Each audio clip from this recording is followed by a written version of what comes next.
everybody, to the beginning of the episode. There was nothing before this. Don't you worry about it. Everything's cool. There you go. Everything is cool. Perfect. Welcome to episode 10. Welcome to episode 10 of Backspace. Hey, you know what? It's fine. Hey, the people watching it on YouTube won't know what it is either. We're not going to tell anybody. That also will serve as an easy edit point for the edits that we don't have to make because absolutely nothing happened and everything's fine. After that hilarious intro, we do have, like, merch and Patreon announcements and ways to support us because, dear Lord, we need it, apparently. That was all just a play to get you to pity us before we ask for your support. Do we want to do the merch announcement all of that. or Patreon announcement first? Oh, yeah. Either one. Either one is... Let's do merch. Which one do we want to do first? The merch is fun. Merch first? Okay. I'm going to take us to the battle map. Not because we're going to be fighting, but because I actually put the new merch design in, like, the space for showing images, which is nice. Dead That's body. where it's supposed to be. Yep. Right next to Glib's corpse. Panda put in really just way too much work into a design for a, like, 2-off bit that was very stupid, but very funny and was popular enough. So we do now have Dungeons and Donuts merch in the store. We have shirts, stickers. We did add mugs for this because that's kind of thematic. The shirts say Pastries of Chaos on the back. So if you want to wear merch for a fake boba and donut shop that does not exist so that you can disappoint your friends, then you should buy our merch. It is a very good design, though. Thank you. Great job, Panda. Really top tier design for this. Thank you. And that merch link is going through chat now if you want to check that out. I should also say, if for whatever reason you cannot see the merch, let me know because I literally uploaded it to our merch store like 20 minutes ago. It looked like it went through fine, but if it didn't, just I'll watch the chat and I'll fix it if anything is wrong. On that note, Patreon stuff. Nathan, do you want to take that? Because the newest Patreon incentive was something that you kind of spearheaded. So me and Matt, a few days ago, uploaded a question submission for a segment that we called Behind the Screens. And then just Monday, we uploaded a whole hour-and-a-half long segment where me and Matt answered all your questions about DMing. And we actually did really good. It was very organized and not chaotic at all. We really did. And that's not sarcasm. We kind of handled it. That's a great point. It sounds like we're being sarcastic. We're being genuine. I'm very impressed with both of us and how we managed to stay on track. We also uploaded a snippet of that to YouTube. For all you non-Patreon subscribers, there's a snippet of how to better immerse your players in the game that was uploaded to our YouTube channel. You can check that out. Yeah, I think that's it. Also, I'm going to go ahead and say this. As Momo checked right before this episode, we are 2 patrons away from having 200 total patrons. And I'm going to go ahead and say this. If you are our 200th patron, you will win satisfaction of being the 200th and our sincere appreciation. That's true. That is true. Congratulations. Yep. Congratulations. I thought you were going to say, like, we're going to do something fun for having 200 Patreon subscribers, and I'm just like, Nope. I wasn't aware of this. Nope. I didn't know that. You know what we're going to do for fun? We're going to play D&D. The same thing. What are we going to do tonight, Brain? The same thing we do every night. Technically, the prize if you are our 200th patron, you can watch us play. Technically, it's a worthless prize, but that also makes it priceless. So, True. who's really to say? That is true. Great framing. Top tier framing from Mike. Oh, I can spin for days. I thought you were the business major, Matt. I mean, yeah, I'm grading him. He did well. Let's see. I guess let's talk about scheduling for the rest of this series really quick, mostly because I know people have talked about, like, taking off work for the finale, which I very much appreciate that people are interested in doing that. This series has, counting today, 3 episodes remaining. Today, the 14th, and the 21st. So if you want to take off and watch the finale live, that will be on the 21st. Same day of the week, same time. We're just announcing it in advance because apparently more people want to show up, which is awesome. So that is the status of that. Do we want to go ahead and announce more, like, quote-unquote, I know we've talked about it a little bit, but do we want to do any sort of more official teases for the next thing? We didn't talk about this in advance, so if we don't have anything yet, yeah, I'm game. We can move on. But I have a good. All right, cool. Then that's balls in your court. Then take it. Yeah. Okay. So the next campaign is going to be one that is the first time I am DMing, because we captured the first time that I played D&D ever on this show. So now we're going to figure out how good I am at the DM thing.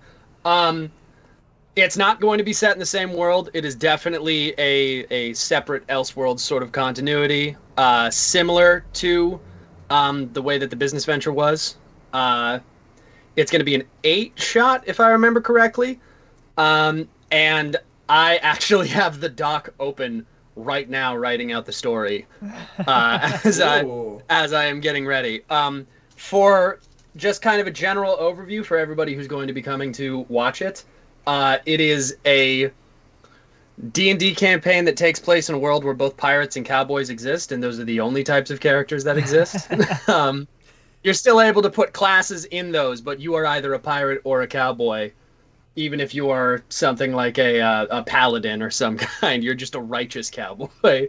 I am very excited to do it. I'm very excited to see. I know everybody's characters, with the exception of Mike, who we're figuring out today. And I am very, very excited to see how they play yes. out. I'm going to interject right there, because I've said this on lives. This character that I'm going to play, I guess, I haven't done it yet, but just in terms of anticipation, I think that this character has potential to be one of my favorites I've ever played over my D&D history. I'm very excited. I can either confirm or deny that I went out and bought a cowboy hat specifically for this campaign, but I did go out and buy a cowboy hat specifically for this campaign. Yeah. Let's go! Hell yeah. Woo. And I'm very that excited. is going to start August 4th. August 4th is when we decide? I believe so, but I don't have the schedule in front of me. So the finale of Symmetry is the 21st. We are going to be taking the week of the 28th off, so there's not going to be an episode then, like a not really mid-season, but, a break between major shows. And then that 8-episode series is going to start on August 4th. And I'll go ahead and say, without saying any level of detail, mostly because that's still several months out, we do have things planned for after that. So it's not like this is the last thing that we're doing. Yeah. I'm not going to say a word on what that would be, but Panda's 8-shot. Do you have a name for it? I do, actually. I was going to bring it up. The name of the 8-shot. Do you want to reveal that now? Yeah, the name of the 8-shot is going to be Outlaws of the Seven. So if you guys are excited for that, that is the name. And I'm going to get actual art made for that title as well. So sweet. I am excited. All right, cool. The 8-episode miniseries Outlaws of the Seven is next. I haven't actually told you guys this yet, because I just came up with this idea a couple days ago. I'm gonna heavy pitch you guys to do a 2 or 3 episode horror miniseries in October. I really want to do that for Halloween. Hell yeah. But we got fun stuff after this. It's gonna be really good. Plenty more after this campaign finishes. And now, we've talked about promo for long enough. You want to see if Glib dies? Sure. Woo-hoo! I can't wait to go on mute for the rest of the session. I need a recap. Who wants to take the recap? Yeah, I was about to say, who wants to take the recap? It shouldn't be that much.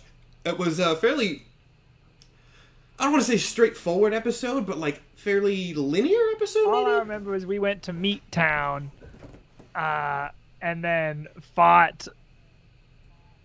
Was it Big Monster Aurelius that we fought? It was the yes, corruptor. It was, very briefly. And then he dipped, he barfed out yes. corrupted versions of our friends. And then almost killed all of us. And that's all I remember. Successfully trapped me in a spell that will slowly turn me to stone if I don't make death saves. Yeah, Callisto used my favorite spell in all of Dungeons & Dragons, Prismatic Spray. Does not sound that cool from the name. It is a murder blast of many colors. There was also a whole segment with the Rejector where you, as far as you know, sort of took him off the field. Turns out he was being manipulated by the Objective and didn't really know what he was doing, and now he is living inside the void that is Space Bellow. That's true. Who knows That's what? not a problem. Doing who knows what. Maybe I genuinely think it won't he doesn't, be. I He do want to seems say to not really want Chaos to deal Bellow with. is actively talking to him as we speak. So Chaos Bellow has been talking to him the whole time. Yeah, don't you can say that's canon for sure. So let's see then. Otherwise, pretty straightforward episode. So I don't really think there's a lot more like details we need to cover. Shall we go ahead and just get to some immediate, very important roles? I guess. Do we have to open roll 20? I don't think you guys do. I mean, this is more for Glib specifically. But the thing is, there's some nuance to how exactly we want these roles to go, because Callisto has essentially been taken off the board right now. And Cog is not that much of a threat, ultimately. So the question then becomes, does the spell save DC of Prismatic Ray sounds cooler, but Prismatic Spray lower if the spellcaster is incapacitated? Technically, I think no. But also, do we want Glib to have to make 3 DC 20 Constitution saves or die? I think that would be very funny. I did express in the after show last episode that regardless of if Glib dies or not, I think it would be 100% like ironic if he died because of his own unluckiness. So I am still 100% okay if he lives or dies here. There I'm is sure no lesson the audience in his disagrees life. so strongly. There is Just, no hey, lesson. you're unlucky and you died unlucky. There you go. It is so funny. The audience has been spamming hashtag kill Cog not frog. I've seen Yeah. the For the last alternative as well. 15 Kill minutes. frog, Yep. not Same. frog. Yeah, I've seen Meanwhile, both. Panda's just like, I think it'd be funny. I think it would be funny. So- Looking at the think grand arc of his life, with how much he's learned and done over the years, if he ended up fucking up because he thought that he could kill a bad guy better than someone else and his bad luck kills him, that's brilliant. That's great. That's that is just also good worth fucking noting. storytelling. It is worth noting that Styx had the situation under control, at which point Glib literally just kind of yeeted Styx off of the incapacitated wizard and then got laser blasted in the face. Yep. I would actually Um, almost argue that if he died this way, it would not even be because of unluckiness, but his own hubris. Legit. His own Yeah. It arrogance. is. Yeah. 100% It I is can see kinda- that. Wow. Both of those Well, are 100% directly true. So I am 100% okay if we have to do insane rolls with my shitty ass luck. But If I was gonna give you a bonus on it, but if you are so willing, no, it's less You that I'm wanna- willing and more that I'm like, I want to see what happens. how I'm over here sitting like an audience member. What are the rules as written? Is it supposed to be? Is it one every turn? here's the thing, I don't. Let me see. Because if it's one every turn, we could potentially fucking. That gives us 3 turns to fucking solve this shit. It is worse saving throws, if I remember correctly. It is okay. It is at the end of each of his turns. Now, I am going to be honest. I do not know what on earth the initiative order was for last episode. I may still have. I wrote on it down, document but I'm somewhere. not at home. I also do have it actually. I think it went I also. Nathan, me, Momo, Glib. It is who I Callisto. I think went last. I was So if probably we start first. from Callisto. Yeah. If we start from Callisto, that's actually what we should logically do. That is, or that gives Glib the best shot here because Callisto went right after Glib. The sequence was literally I do remember he that. throws sticks off him and then immediately gets blasted. So that actually does make the most sense. I think that's how we handled it, and we're gonna run with that. So in that case, it is then Bellow's turn. It's going to go minus enemies. Bellow, Goodbid, Styx, Glib. Okay. Is that like an order that we have on the stream set up by any chance? No, not really, unless you want to be like, woo! So, Bellow, Goodbid, Styx, Glib, and we're going to start with Bellow. Okay. Do I gotta open up roll 20 Let's here? see if you guys can... Yeah. I mean, this is not a fight. There are no enemies on the field. So, if I mean, or no Callisto is active still enemies, up I and guess I at should him, say. isn't he? I believe he was like very, very, very low when it was at the end of last episode. That's true. It's up to you. I believe he was largely. Well, either way, he is going to go last. Okay. So there's turns before I have to figure that out. I don't think you need to bring up Roll20, even if this is a fight. It's a fight with one enemy, so we can theater of mind that. Sweet. Okay. All right. Ooh. Did my camera already fucking die? I'm going to. Yeah. The audio is more important. I think this is technically a bonus action. I'm super low on hip. I'm gonna wait till we're out of this immediate danger situation, and I'm going to take out my tablet from inside myself and like quickly dial Polnari and be like, Polnari, we have a situation. Can you FaceTime right now? I'm with your husband, and he's not doing well with the mushrooms. All right. Weird that you would say that instead of just the real threat that's actually going on, but sure. All right, whatever. Polnari does answer, I guess, faces times you. And I flip it over, so it's like, not Albus. Albus is not his name. Where am I thinking of? Am I thinking Dumbledore? Yeah. I think so, yeah. Sorry. I don't even remember his name, and it was just an A. I'm so sorry. Callisto! Where did I even fucking get that A from? You're thinking Aldor. Because he was the... Yeah, I probably. literally don't know where my brain is.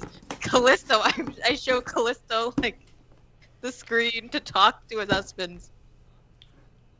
Polnari, like, you hear sort of a chorus of gasps from the screen, and then he just, bring him to me quickly, I will see, or like, we will see what we can do. I can't do that right now. There's a bit of situation.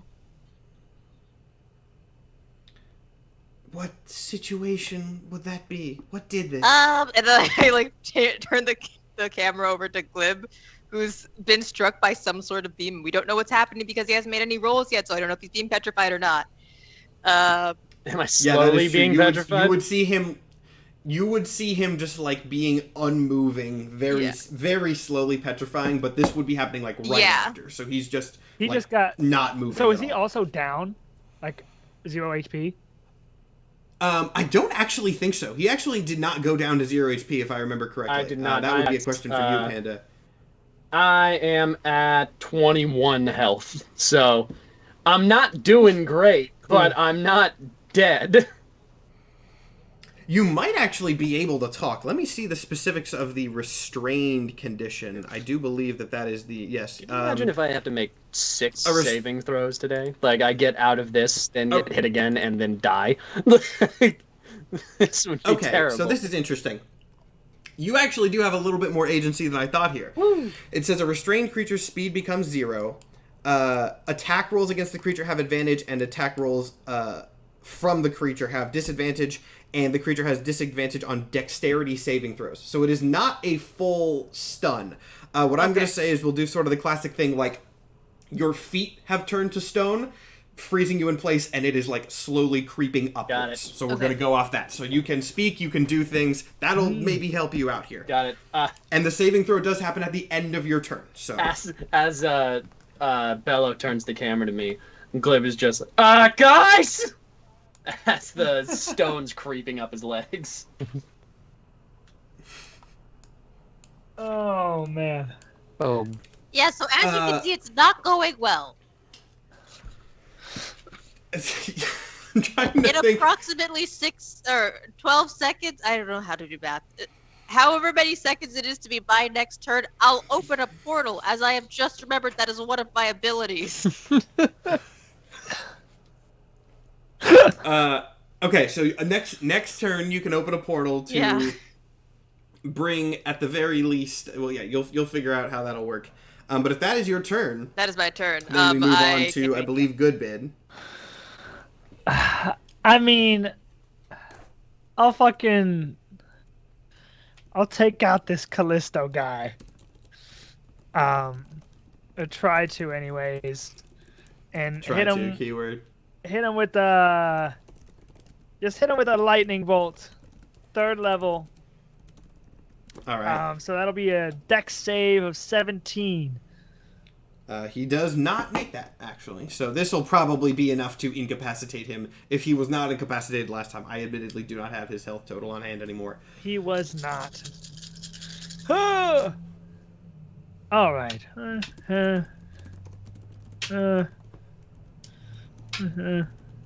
31 damage. Okay, yeah. You see his body kind of spasm and he topples over to the ground. I'm going to assume you were going for non-lethal, but also you did just fire a lightning bolt at him. I mean, we can bring him back if it's an issue. What do you mean? Yeah, what a bold. Maybe do I have his health total on hand? But yeah, non-lethal. I got really worried for a second because I saw 12 and I was like, oh wait, no, that's his initiative. Okay, yeah. So he is unconscious, incapacitated, twitching on the ground because you tased him with magic. Great, perfect, fantastic. I love that it was that simple. Well, I mean, it was that simple after last episode. I mean, I guess that's my whole thing. I was the only one not hit by that shit. So. Yeah, you had moved out of the range. Everyone else got mega bolted. Yeah, that's my whole turn, I guess. All right, in that case, Sticks. All right. I can't do anything for the petrification because my highest healing status thing is lesser restoration, so no dice. Can you give me a boost in terms of will rolls? say it is for note. I don't remember if there's like different conditions on the list. It is not petrification yet. It is the restrained condition right now. Okay. If that changes anything. It's not listed on the spell, and I know less about what that entails. Lay on Hands pool says I can expend 5 HP of it to cure the target of one disease or neutralize one poison affecting it, but I assume that's not what we're dealing with. This is not a poison, I would say. No. In that case... I will shoot a bardic. I can shoot a bardic at Glib. Mm-hmm. Bardic and Glib. That's something. Which would give him a D12. How are you going to inspire this stone frog? Hey man, get it together! Thanks, I hadn't fucking thought of that! You just fucking fucked that whole shit up. Like, Sticks had that handled, and then you just, like, fucked it up like, really bad. Pardon. You fucked it up real bad, but you got it now. I have Beacon of Hope. Choose any number of creatures within range for the duration. Each target has an advantage on Wisdom saving throws and Death saving throws, and regains the maximum number of hit points from any healing.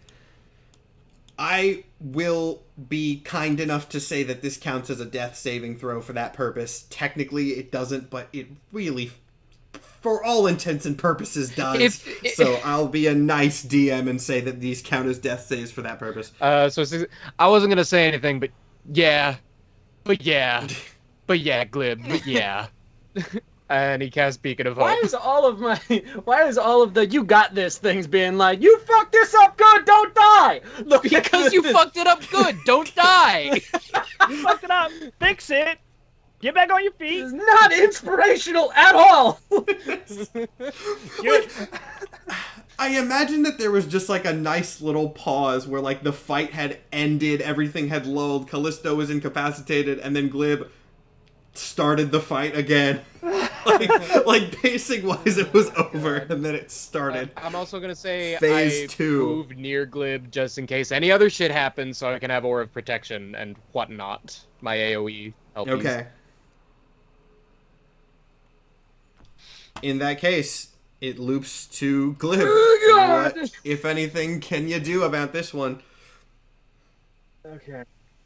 Someone said hashtag Glib did a Star-Lord. Glib is Infinity War Star-Lord right now. That's yeah. I thought I was helping. Alright, what? saving throw am I throwing? It is a Constitution. Let me. I'm fairly certain it's Constitution, but since I'm pretty sure that's not one of your good ones, I'll It double definitely check. is not. It is my Constitution third worst. saving throw. Yes. Okay, all right, and I have a bardic on that, which adds a d12. You can add the bardic at any time. Okay. You also and you have advantage from Mike. and you Alright. get a +3 from my Aura of Protection on any and all saving throws. Okay, so +3, Okay. added d12, advantage, and my base roll. Yeah, add a d12. Yeah, do- If I need Yeah, I it. was gonna say if you need it, and do the advantage first, obviously, Alright. because I don't think Bardic would apply to both. All right, and then it's +3 to the advantage. All right. Oh God. Roll number God. one.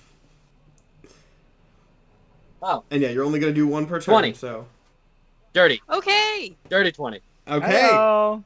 I believe that is his saving. His save. So that's actually a success. Woo!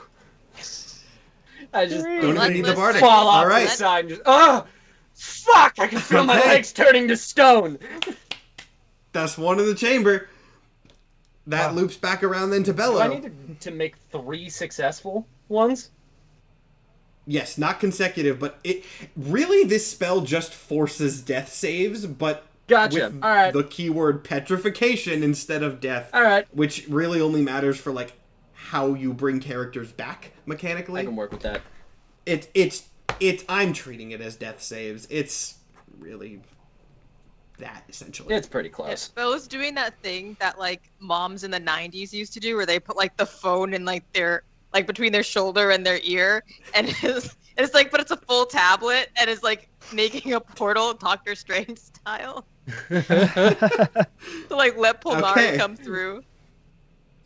All of them? Oh, you're trying to bring Polnari here and not bring the injured to Polnari? Polnari is a place. Yeah. I said don't go anywhere into the phone and I'm trying to open a portal. I don't Is- know how Polnari works specifically. I know that they like fair. to stay in the shower made of their own flesh. I just assumed, me as the player assumed that they could move, they just chose not to. Yeah. There are some limits to that. So you open the portal. The first thing that happens is immediately several flesh tendrils reach out through the portal and pick up the form of Callisto and drag it through, like, immediately. Mhm. And then you can hear the voice of Polnari coming through. Says, you never mentioned what caused this. Well, remember Raelius? I look at like good bits, like, am I saying that right? That's right. Raelius. Yeah, Raelius. Well, he captured all of our friends and then corrupted all of them. So maybe you should send a couple more tendrils to get them as well. They're over there. But Glib is having a hard time because of the consequences of his own actions. I thought I Anything was you can do to helping! help him? So yeah, the more tendrils extend to grab the forms of the rest of the NPCs and take them through the portal as well. Some like reach out towards Glib and then kind of like stop at you. One of them kind of like grows a Polnari head so that it can speak. Can you move on your own at the moment? I can move everything above my knees. The head nods and the tendrils kind of just wrap around you and with more effort since you are turning to rock, lift you up and kind of actually funnier imagery. They just kind of wrap around the top half and then with like a scraping noise of stone feet just kind of drag the Glib statue into the portal. That's so fucked. Alright, okay. Okay, all right, everybody through. I can shut the door behind us. Is Evil Cog still alive and around? Evil Cog was getting slowly uncorrupted by the influence of Styx, so we're going to say that process has progressed enough to where he is like the rest of the party and unconscious at this point. After firing off like those acid shots, he just kind of like thunks over on the ground, and he got picked up as well. Cool. All right, so you all funnel into the sanctum of Polnari, and that'll be Bello's turn. So then it loops back around to Goodbid. Due to the fact that this is a crisis situation and turns need to be done, we are still going to move in initiative order for the purposes of this. Makes sense. Mike, did you say you cast Beacon of Hope? That's fucking fantastic. I'm gonna cast Mass Cure Wounds. Ooh. Probably a good call, yes. Because I believe Beacon of Hope makes it max healing. It does, yeah. Cool. So I'm just gonna do that. Cool. Fuck it. 6th level.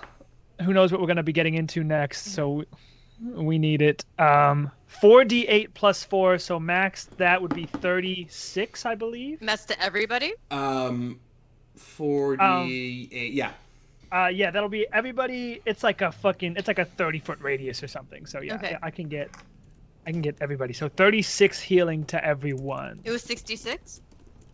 36. 36. No, 66. 36, yeah. It was 4d8 Oh, plus 4. Yeah. Plus 4. 4D. Isn't 48 32? Plus 4. Plus 4. Oh, okay. I needed that. I was at 9 health. Yep. Dude, those Callisto beams, man. He's strong. Yeah. He's a strong boy. dude. You want to know a great irony that I don't think I actually ever said that makes this whole situation even funnier? Some of the players knew this, but for the audience, the breakpoints that we were originally going to do 2 weeks ago was going to have the players playing as NPCs. That is one of the reasons that I finalized Callisto's stat block, because Panda was going to be playing him. And then that didn't happen. And that very same stat block originally made for Panda to play. It's now gonna kill me. Him. Shit, man. Beautiful irony. Maybe it was a matter of luck. God damn. This is... Listen, this isn't even me being more arrogant and being like, I can defeat him more than Styx can. This is me going, I think I can help Styx. And then it's shooting back into my face. Not in your face. You shot me. Which one of us is being turned into a statue? Valid. All right, good bit. If that's movement, doesn't really matter at this stage because it's not like a fight. So in that case, Styx, can you do anything else to assist in the law and ornamentification? Please stay by as my some side. people in chat were saying. Yeah, Styx has to just be present. I stay by his side, but once we're back in Polnari's place, I am just sitting right down on my ass. It was a tough fight. Styx needs a breather. Oh, God. For sure. All right. In that case, Panda, Attempt number 2. the bonuses all still apply. You have not yet spent the Bardic. Okay. You still get that +3. Gotcha. Advantage plus Get the 3. +3, advantage, and a +12. If needed. Potential +12 if you need it. If Yeah, needed. a potential +12. Okay. 17. 17 is not going to do it. His save is 20. I believe that was determined last week. But I mean, okay, no, but that would be a good time to use the Bardic, though. Yeah, yes, okay. Mathematically, that would be a good time to use the mathematically, Bardic. that'd be a good time to use. Okay, alright. D12. Almost And then you only need one more if you... I mean, well, I don't want to talk too Yeah. early. Alright, please don't fuck me on this. Alright. Okay, +9, so that's over 20. Alright. Okay. Yes, okay. That's 2. That's 2. That's 2. So you have to get 1 before failing 3 times. So Okay. I lean things over. are looking better. I lean over Glib, and I go, I just accepted you publicly as my friend. You are not fucking dying. Blessed again. Gotcha. Bardic again. Thank you. Okay. The party is rallying. See, this high-level party members, man. You can do cool stuff. I don't know if I can do this. I guess I haven't used it yet. Let's double check. Yeah, I haven't used it yet. I can use my healing light. Yeah, I haven't used my 13d6 worth of healing light. It says you can heal 1 creature within 60 feet of you from it, but I'm going to use it like little by little on each person. I can't do math, so how do you split 13d6 evenly among this group? 13. Do you split the dice or the total? I would say the total, after rolling? probably. I would. Well, I'll just do read me that. the Yeah. spell again? Because of Read me the Beacon of spell Hope, again? it's max anyway. Because max healing. Oh, that's a good point. So then Okay. sure, just that'll make it easier. 13? 6 times 13 is 6. No, not 66. That's totally wrong. What am I 78? talking about? Yeah, 78. 78 divided Plus by any how bonuses. many of us? 1, 2, 78 divided by 4 would be Oh, boy. 19.5. So I'll be 20. We'll round up 20. Okay. Since you're under a Beacon of Hope, I'll round up the 0.5. All right, that's 20 healing to all of us. Hell yeah. Yeah. Man, we got a lot of viewers in this episode. Everyone I wants to know am Glib basically dies. up to 4. See, you guys rallied. You're great at Working things. out. We're making some progress. Professionals. And then good bid. It's I've done it all. I Yeah, just kind of you- did my turn alright. out of order, anyways. good bid. Styx is still just sitting there, I assume. Yeah, we're all just waiting to see if Alright, you can fight that off means- this petrification Yep. Panda, Yeah. that means on you're the ground. Ah, God. Okay. All right. Advantage. +3. Come on. You've already got 2 successes. Oh, that's a nat 20. Okay, I'm good. Wow. I pop back. I I pop back up like Jason. And just get off. I just want to point out to everybody that was also not me like nerfing the difficulty for plot reasons. That was a level 20 wizard's 20 spell save DC. The only thing that I changed was I allowed the permanent petrification saving throw to be counted as a death save for the purposes of Mike's thing, which I think that's reasonable as a DM. So yeah, the party rallied and Glib unpetrifies. The frog lives another day. Well, the day's not over yet, but you know. There he is. There he is. There you Yeah. Fuck! Oh God! Walk it off. Walk it off. Walk it What off. the stone? Yeah. Crunch it out here. Anybody got a chisel? We can. Keep those away from me. I've had too many mineral-based almost deaths. This is bullshit. Yeah, that chalked another one up to how many times has Glib almost died or died and survived it? That's another one. I think think. these are- Like 3 or 4, maybe. 3 or 4. Yeah, I think it's That is 4 or also the 5. second time that I've had to deal with some sort of stone mineral mined up something being a problem. Yeah. Gotta love Oh God. Add this to my relentless tab. I mean, yeah, Right. seriously, does not give up. Well, that was eventful. I'm really not chuffed, mad, pissed that Raelius got away. What? I had him under my control. I had his mind in my hands, and he slipped away. Devastating. We could have got a lot of You good shit from don't that. know where he went to, because he seemed like he had somewhere to be. Yeah. Considering the odds levied against us, I believe we should take this result for all that it is, which is very good, possibly better than we deserve. I can't And he help but feel that that was expressly pointed at me. he is giving you a pointed look, yes. I thought I was helping! How? I had him Okay. grappled. We were gonna peacefully de-escalate the situation, and what you do? You attack? Why? Because we have been attacking for the past 20 minutes, psycho! What do you mean, why? I had not been That was a attacking. fight! We were fighting! This is definitely not our best work as a team, that's for sure. Polnari is just kind of like looking at this argument going on. Reminder, having not seen what exactly happened during that fight. Eventually one of the heads speaks up, just, excuse me, what on earth happened? I believe I've missed a few chapters, perhaps. The we most immediately, Raelius and the team of villains kidnapped our friends. They are corrupted. They were trapped in a realm in Backspace that is all Raelius bug people. But we got out now. And now we are here. We have all talked to our extents. We've gotten titles. We're hopefully somewhere near even footing to these people. But I think we have a little bit of searching of the soul to do before we were remotely qualified to take all of them on, because that was a disaster. For once, I agree with the goblin. Does this adventure of yours have anything to do with that?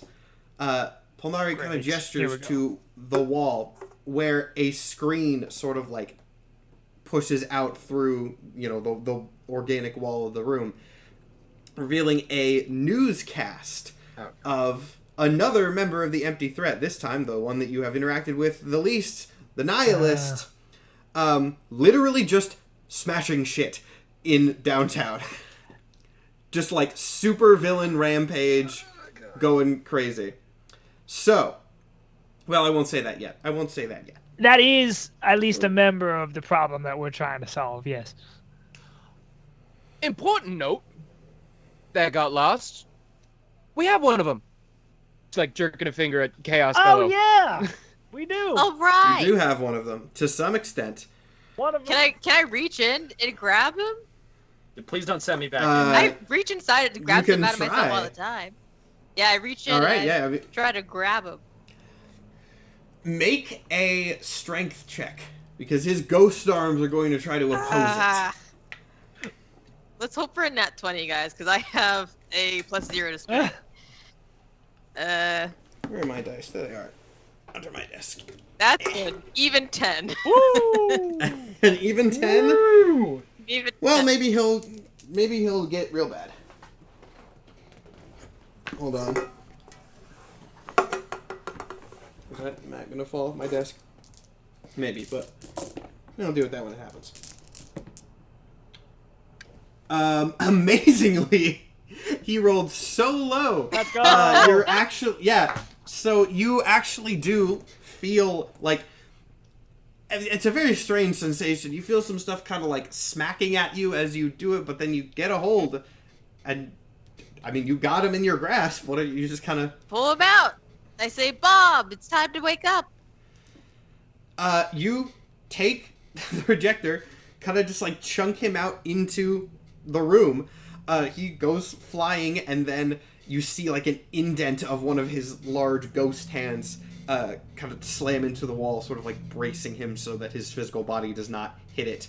And then it just kind of fades away, and he keeps floating there, non-reactive. I don't know Oh, if he dear. woke up.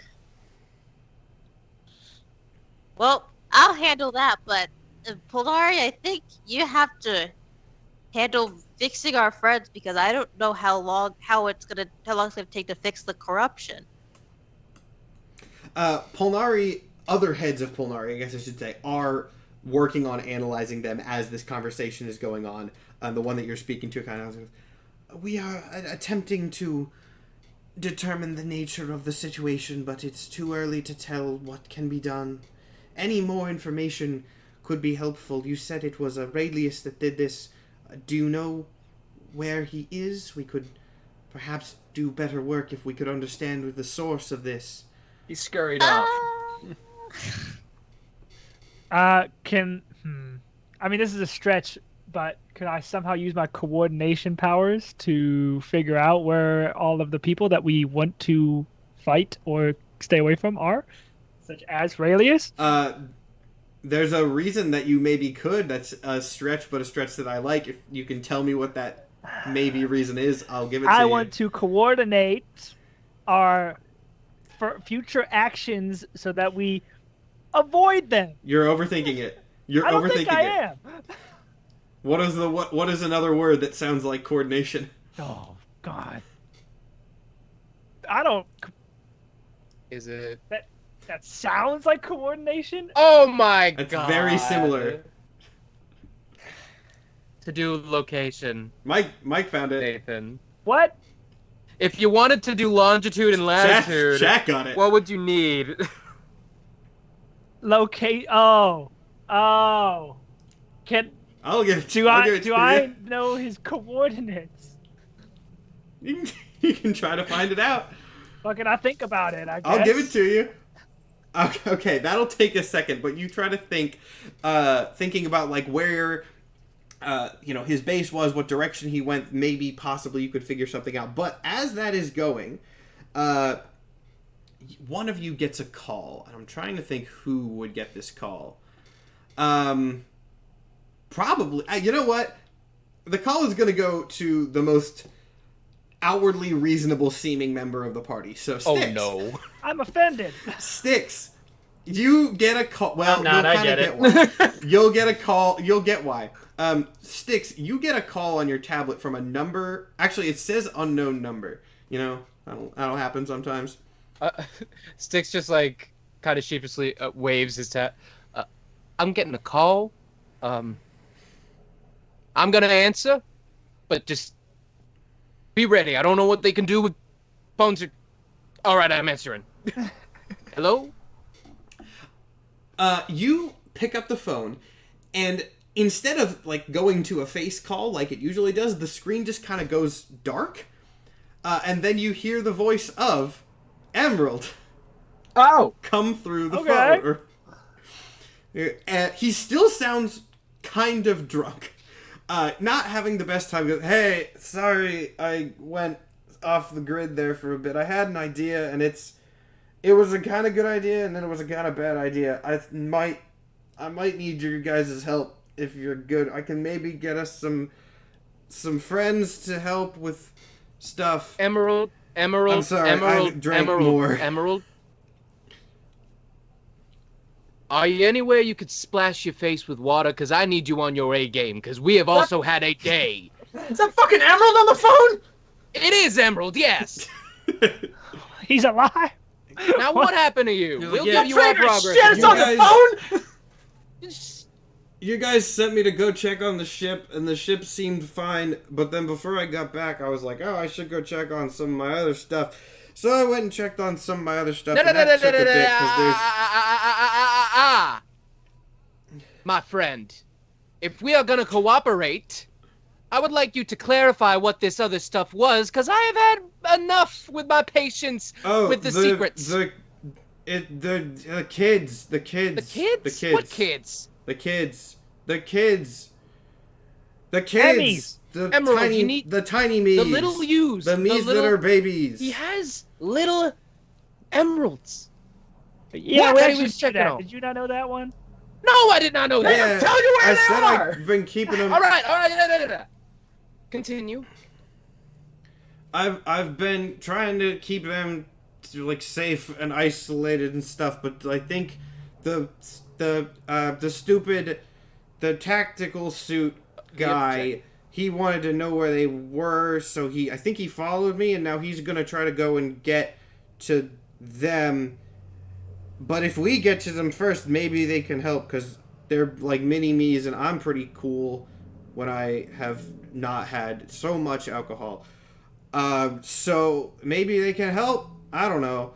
Dude, Emerald, where are you right now?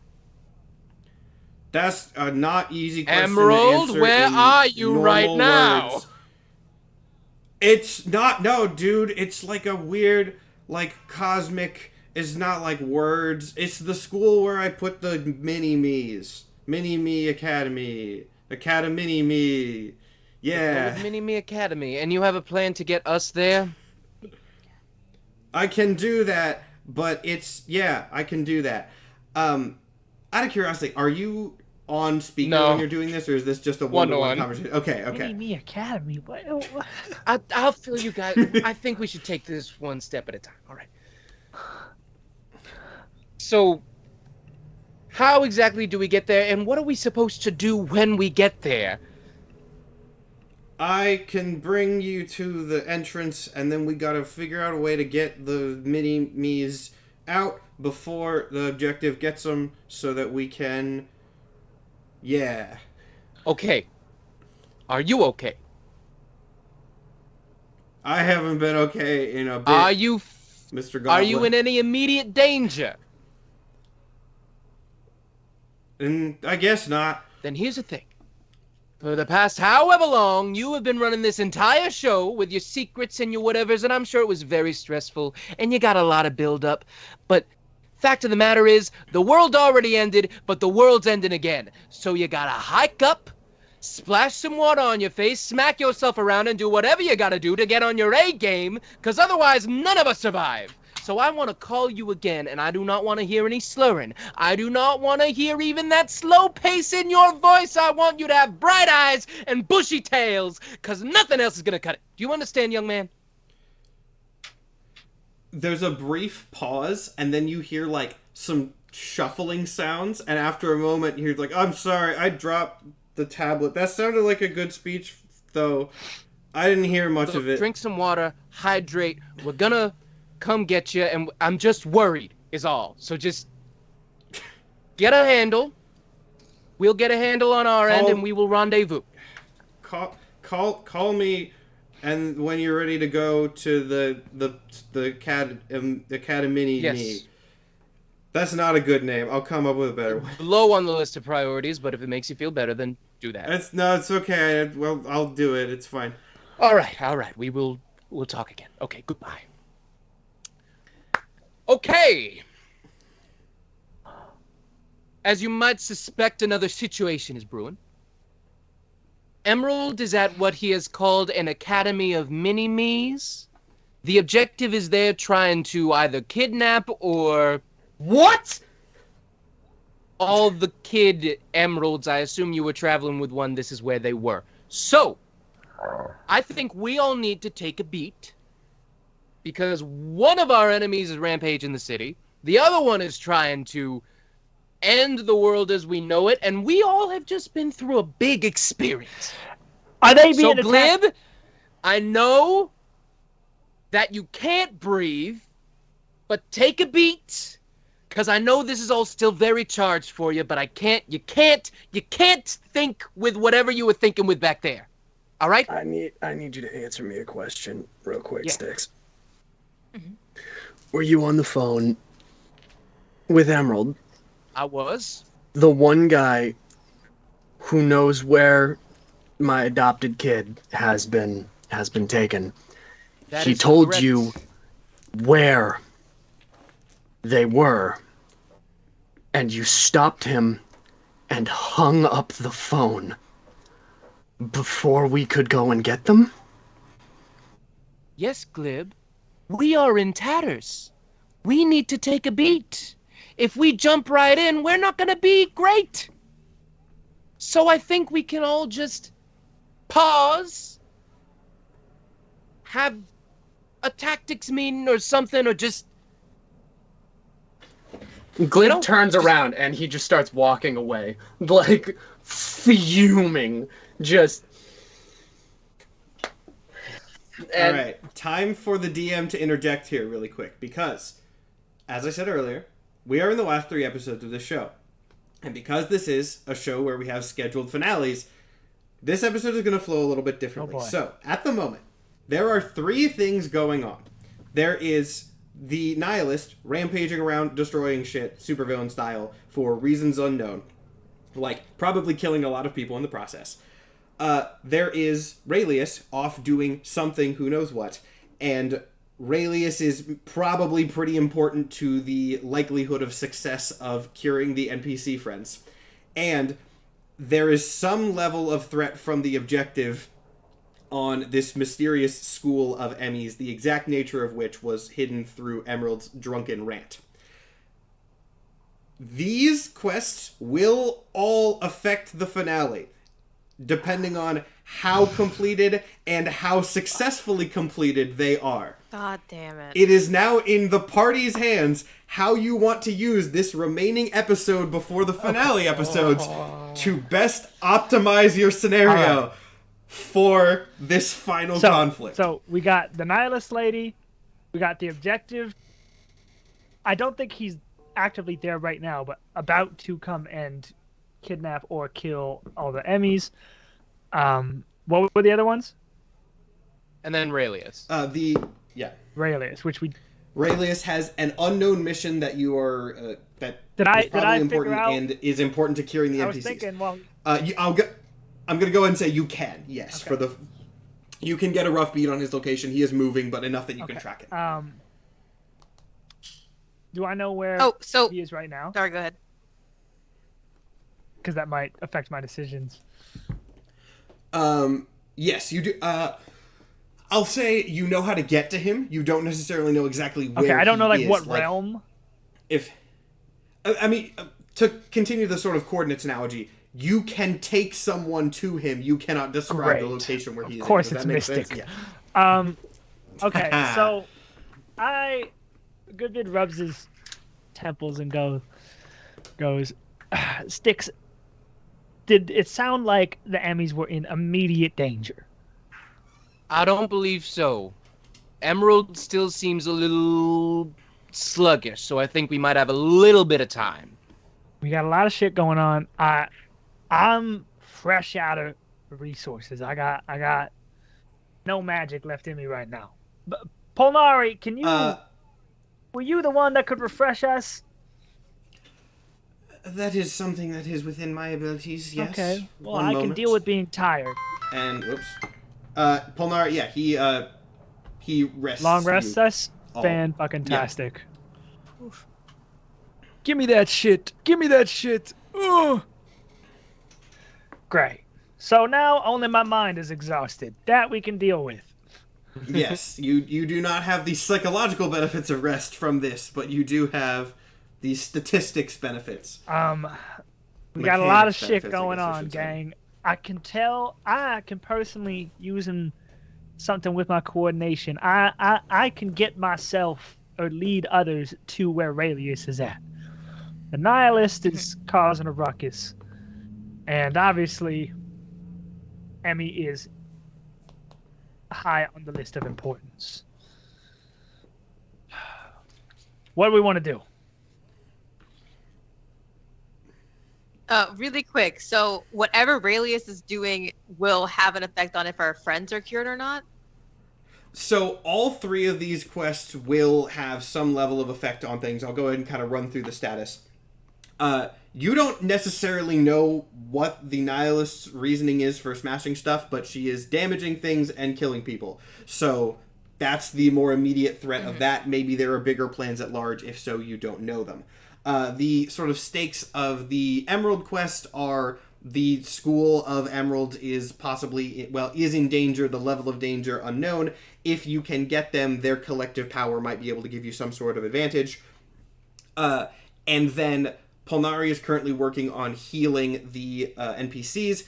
It is not guaranteed that he will be able to do so. If he can get more information from Raelius as the source of the corruption, it would increase the odds that he could do so, and if he can, increase the speed at which that happens. You can, if you would like, try to split resources to go and cover more of these Well, things. that's what I'm thinking. Or try to do one really fast and then go do the others, but that's also a risk. Well, nobody else can find Raelius reasonably quickly but me. Because I can, I guess. I mean, I can scry on him. Can you? I can, because I've met him before. That's an option. Let me try scry. Let me see my scrying spell. It says, yeah, basically if I'm familiar with the target, you know the target well. Would you say I know the target well, Matt? I'll give you enough for scrying. Okay. I don't think it has to be that complicated. So, I have his likeness / picture. I don't have anything of Raelius, do I? We have a bunch of I don't corrupted think so. Raelius friends. Does that count? That We is- do. We do. That's actually a great point, Mike. You do have some We level do, of his so that would essence that be- you could. Yeah, I think that would that's end a up great being point. like -10 to whatever the save is. I think, okay. The Nihilist doesn't seem like that big of a problem right now, but I am worried on what they're cooking. I feel like at least scrying Raelius is a good idea Yeah, because we might gain at least some information from that, and we can go from there. Yeah, and that would be done in 10 minutes. I would at least know where he is, so it would make your job easier, wouldn't it? I'm sorry. I would know where he is. So it would make your job easier, wouldn't it, Lords? Yeah, it most certainly would. Okay, I could do a little bit of magic. So the wisdom save is 17, and he has a negative 10 to the A negative 10 to the roll. All right, wisdom save of 17. Yes. Minus 10. Roll that right off the table. I rolled that off the table again. I need a barrier here. Definitely fails it. Negative numbers. Woo! Okay. So tell me where you are. So, what you see when you... scrying is the one where it's like the invisible sensor where you can see the surrounding. That's the... Okay. All right, so... You see Raelius in a place that you don't necessarily recognize, but what it seems to be... I'm going to go ahead and just give you this for the sake of time. If you tell the party this, you can coordinate with the knowledge that Goodbid knows. He seems to be on the empty threat, which would be more of an immediate problem, but it is not in the void of nothingness outside of Backspace. It is somewhere in what looks to be a hangar, but you're not entirely sure where. Reasonably assume that it's probably in the Raelius domain somewhere. But he seems to be augmenting it somehow, extending his corruption into the ship, amplifying it, boosting up their vehicle. Oh, you know a fun thing you can do with scrying? Instead of targeting a creature, you can choose a location you have seen before as a target of the spell. I have seen the empty threat in the sky. Okay, sure. So, I could technically scry and see where the empty threat is, in theory. I'll just go ahead and get... I mean, he's on there now, so I'll go ahead and tell you with the thing. It is in a, like, ship hangar, much like the one that you guys, have the time skimmer in, but a corrupted version that does seem to be in Raelius's, messed up... In Bugtown. Okay. So he's in... Notably, though, if you are looking around the area, though, the exit to the hangar, usually locked down very heavily, is very, very much modified. And you can see an open window into just this white void with tech around it. This seems to be their launch and access point outside of Backspace. Oh. I could see how they're getting in and out of Backspace from. It's like a little hole in the Bugtown. Oh. Huh. Well, we hypothetically got one of those in our hangar too, right? We haven't checked. I will say... We do have a hole. We do have a hole. Theirs is modified. Theirs has tech around it that seems to stabilize it, shield it. You don't know exactly what. That would take someone with expertise to look at. But it is not just a hole that got punched in there. It is more of a gate. A gate is a better term. So, Matt, I know you said something like this, but I was looking up something. Getting to Raelius will help speed up the process of uncorrupting our friends? Okay. Yes. And that's done through, like, getting information from him, or how will that... Polnari said if they could analyze the source of the corruption, it would help. So getting like a sample. You can interpret that however... Yeah, I was like, bring Raelius in his entirety, bring a sample. If you really want to extrapolate, like, if you can analyze his aura enough, like, even if he escapes, if you can gather information off him and bring that back. It's not pass-fail. There's degrees that could, like, help, but information is the request there. I mean, I can hear everything he's saying. I doubt he's talking about how this is how I corrupt people, and this is the process. He is not speaking at the moment. He is currently extending his corruption into the ship, augmenting it in some way. Sticks, what are you thinking? We're gonna need the backup. That's high on our priority. If we wanna... I do feel for the rest of the city, but I do think our best priorities are to deal with Aurelius and to deal with the Emerald School. So we need to split up me, you, Bello, and... Where is Glib? Oh, Glib left a while ago. He stormed Where'd he off. go? You guys noticed that Panda hasn't been talking? Yeah, he texted me. Glib left a while ago. I thought he was moping in the corner. I turned around and where'd he go? Nah, he left. I noticed, but I knew it would take a fucking minute for Styx to... Great. Oh, no. Great. That's fantastic. It's fantastic. All right, well... Doing wonders for our teamwork. Turn around and it's just a wide shot of the group inside the Polnari. Hey, where is he? There's like the little blinking dotted outline where Glib used to be. He was Like the right cartoon. there. Looking really sad and angry. Yeah. Ooh, that can't be good. All right, well... Mr. Goodbid, you're the coordinator. Can you locate our missing piece? I'd be able to find him, yeah, but he's gonna be trying to find the Emmys. That's where he's going. Did Emerald tell you how we get to that place? I'm gonna make a call. Yeah, and unfortunately, I am a warlock, so I can only do more spells 2 more times a day. Isn't that 6. fun? To be a warlock. You did get long and only rested. have You only 3 have spells. 3 spell slots? Wow, that's devastating. Even after the long rest? Yeah, at Pact Magic I only have 3 fucking spells. That's insane. That's... I'm sorry for all the warlocks out there. Yeah. Styx is going to call Emerald's last caller. Oh, shit. Okay, at this point, I think it's time for us to sort of backtrack 10 minutes. Oh. So, Glib, you storm out of the room. No one notices. Mm-hmm. They start We'll pick playing. up where you left off.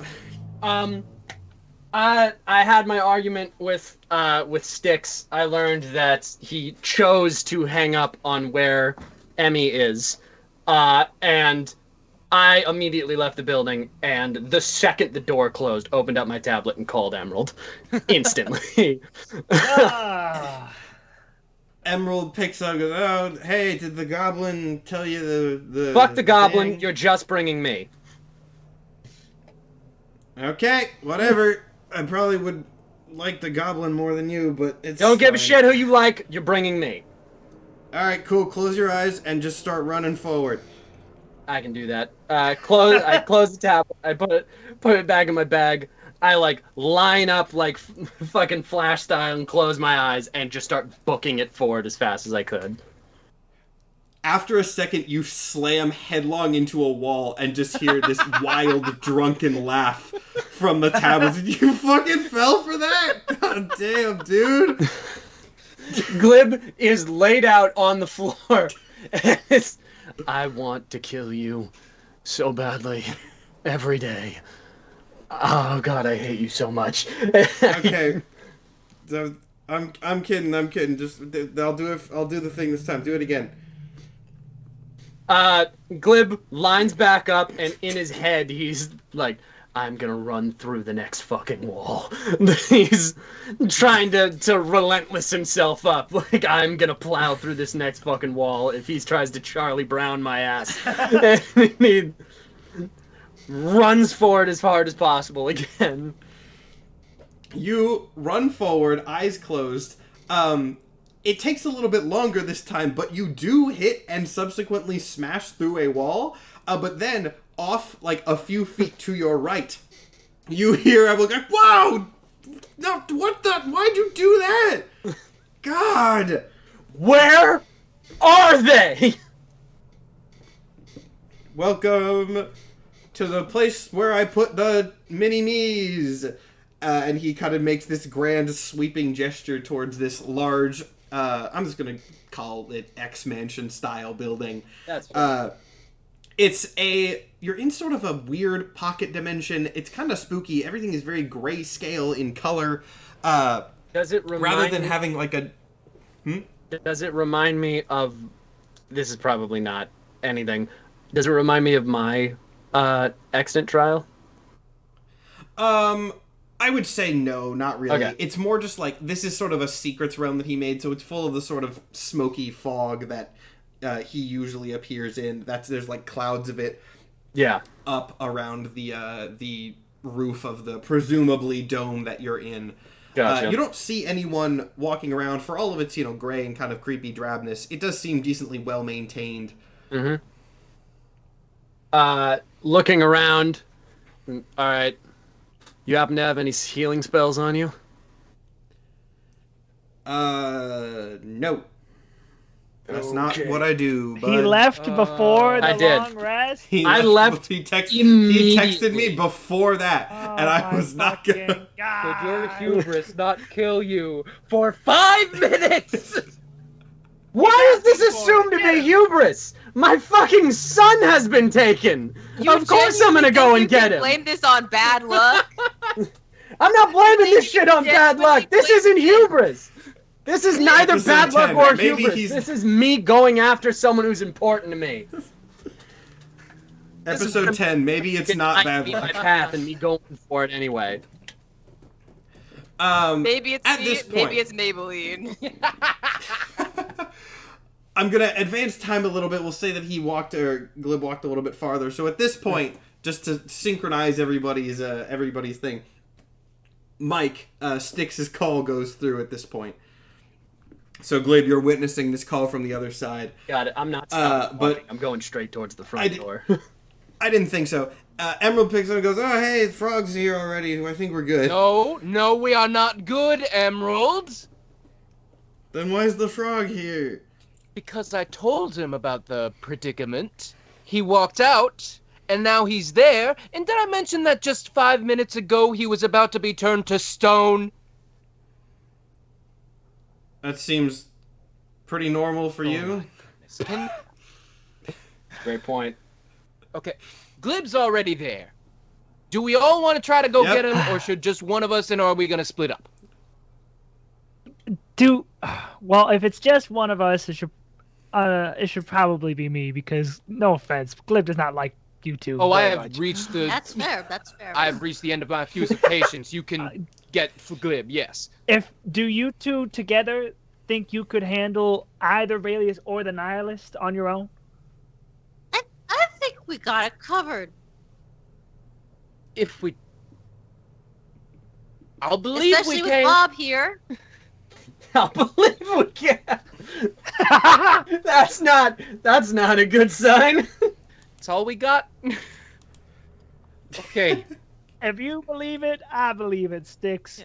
I have also made like a child's body leash for for Bob, and just have him now all set. Dragging him along like a balloon. Yeah. Bello, where'd you So- go? I don't need Tied to to know. my Bello like has a child. the scariest balloon in the world.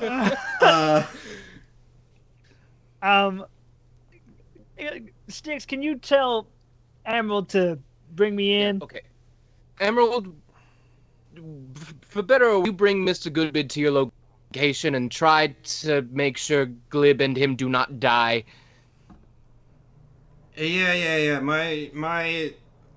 My powers are a little screwy because of alcohol. Will do that, but just like tell him to just close his eyes and then like start just running, and I'll get him from there. Glib hears And- that, and he's gonna turn to Emerald and grab him by the collar and be like, "Don't you pull that fucking shit again." I'm not gonna. It was really funny. I'm not gonna do it again. It would be kind of funny though, but I'm not going to. But it would be funny, but I won't. Are you folks okay You are over there? so close to death. You are so close to death at any given time, and you have no idea. And I let go Emerald? of his collar.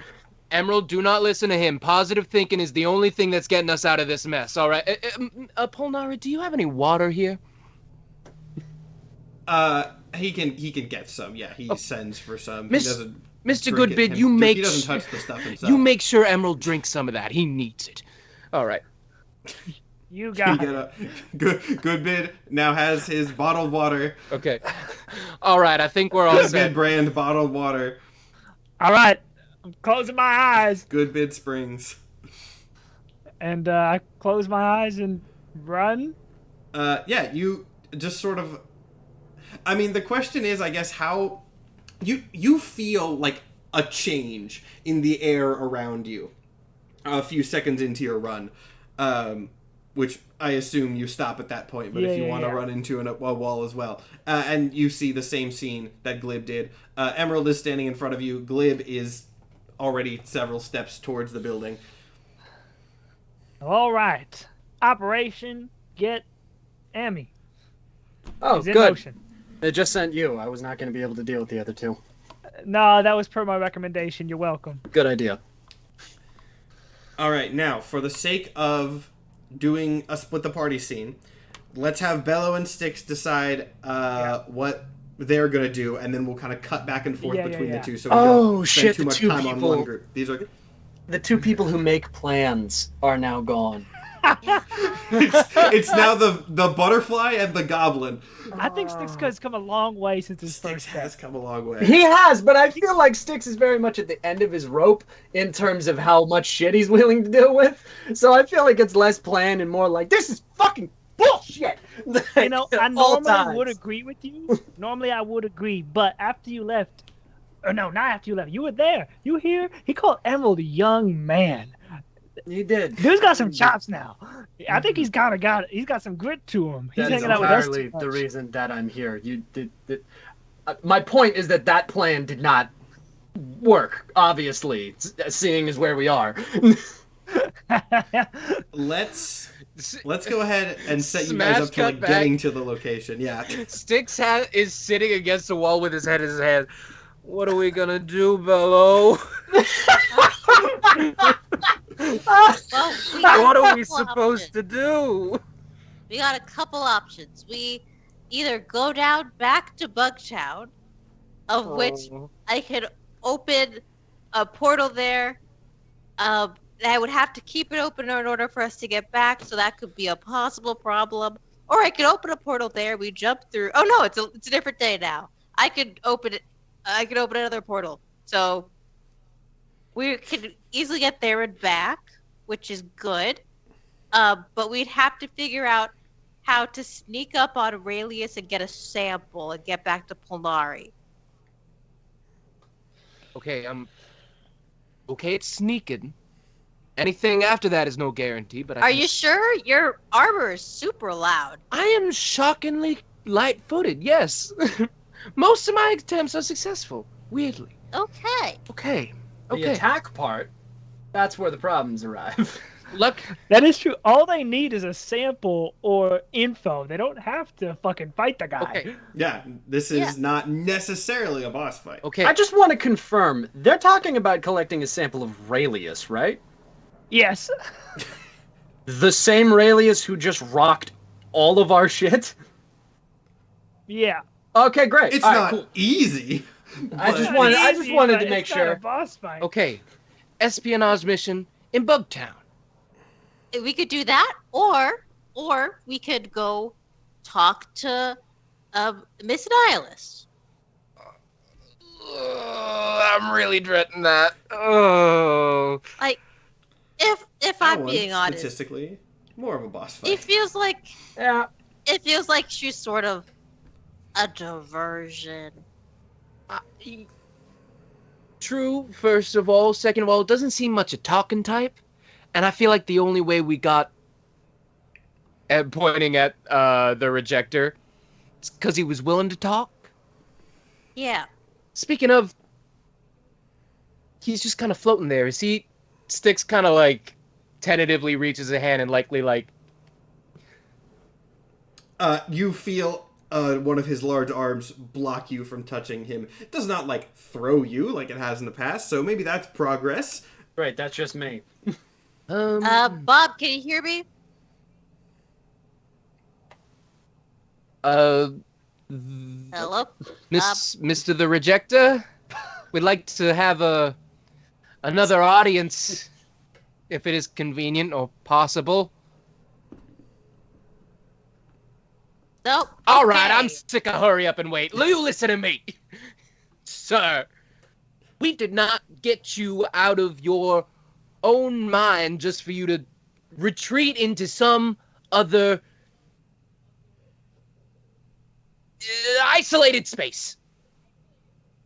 So, I know everything out here is scary, but I need you to believe. Bella, why do I need him to believe? Believe in. Believe in boba. That does not sound right. Remember, everybody, new merch available in our store. It's delicious. It's delicious. Seamless transition. You need something to believe in? Believe in Seamless new flow. D&Dorks merch available today. Maybe, Incredible. Bello, you're the empath. Wait, is Would there you not be- is there not a D&Donus place in the Chaos realm? The Chaos Orthodoxy? We did establish that definitely- Chaos Orthodoxy is like the leader of the fucking. There definitely would be. You are at the top of Polnari's tower right now, so if you would like to, like, run downstairs, go get boba, and come go back DoorDash up that in and the do middle of that the Or- in, Oh no, I would in just the take middle it of with the us. three. Or if you have any more of those good berries, because I do think we are quite limited for time. Oh yeah, here's a good berry. I like put it in the mouth hole. You kind of, I mean, he actually doesn't stop you with food. You kind of just, like, shove it in his mouth, and you see him swallow it. Can I open his eye hole? Yeah, he does still have the eye hole and the bandages, so you just, like, want to pry his eye open. Yeah, I'm like, hello? We do need your help, and since we're friends, we help. You pry his eye open, and you see, like, his eye is moving very rapidly, but doesn't seem to be focused on anything, much like, you know, like, dreaming, like REM sleep. I don't have message or anything. I can't cast any psychic spells. Keep his eye open. Can I just start unraveling the bandages? Yeah, you could do that. I just take all of the bandages off. He no longer has them. And I guess, what if we were invisible, but he wasn't, so he could go in there detected. And we puppet him. I don't know. Maybe That's a very funny plan. I like that a That's lot. an insane plan. I really, Around really his like that. Psychotic body. plan. Just like, I mean, because that's he what it floats. looks like. We established that he floats, and he's on And then he Aurelius' dangles. team. It's really not the worst plan in the world. I mean, if his natural state is dangling in the air, being held up by two invisible people versus arms, is not that crazy. Do you reckon the empath entails you being able to mimic his voice? He doesn't speak. Oh, perfect. Is it so perfect? yes. I mean, all you have to do is hide inside me for a little bit of time, which you've been there. It's fine. It's nice. There's like a lounge and a cot. And I just go in, take a little sample, and then we're out of there. A bunch of people in chat are now saying, understandably, you're going to Weekend at Bernie's him, and therefore I think since this is the Dual Quest episode, I do think we have to call this episode Weekend at Emmy's. If this is the plan that you actually do. I love it. I have never All right. seen Oh Weekend my at God. Bernie's and don't understand I haven't this either. reference. It's about to do, it's what you're doing, Yeah. but it's a comedy and not fantasy. They like, two dudes basically pretend a dead guy is alive and just kind of like, That's what we're do doing. what you're doing. Yep. Well, I All right, somehow so- feel the least bad about this plan, and Styx dives into Bello's space pit. Oxygen. Do you have a Yeah, plan you for can't. that? There's 10 minutes worth of oxygen. We traded it Okay, like the there's bag 10 of holding. Right, So- okay, 10 minutes. 10 minutes worth of air. I open So you a got 10 portal minutes. to the bug area where I know that Aurelius is. Maybe not. When you say the bug, yeah, I was about to say where, like, are you opening a portal, like, on him? I think I'll do it like it, but not on him physically. He is on the top deck of the ship, so it's going to be kind of hard to do it, like, in a place that is not in his view if you're going on the ship. I'll give you that because you did see it with scrying. God damn it.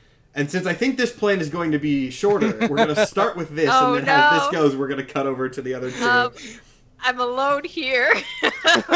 Where do I place this portal? Is there anywhere I can place this portal where it's not like an immediate view of him? You could put, okay. Here's what I'm going to do. I'm going to give you a layout where you can visualize, and then you can tell me where you put it. So, big hangar. The ship is facing, it's a sci-fi looking pirate ship, basically. Mm-hmm. The ship is facing, we'll say up is the exit, right? Mm-hmm. I'm sorry for Spotify listeners. Up is the gate, so there's the exit into nothingness. The ship is pointing towards that. He is on the top deck of the ship, kind of walking around that area, making some augmentations and modifications. There is space in the garage around, though.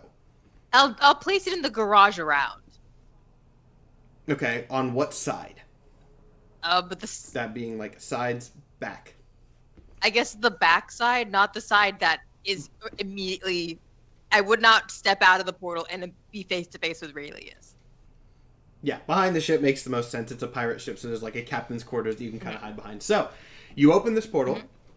It is a visible portal. It is not within his eye line, as best you can tell, but it is like seeable. I close it behind us because I can do the spell twice. So for a day.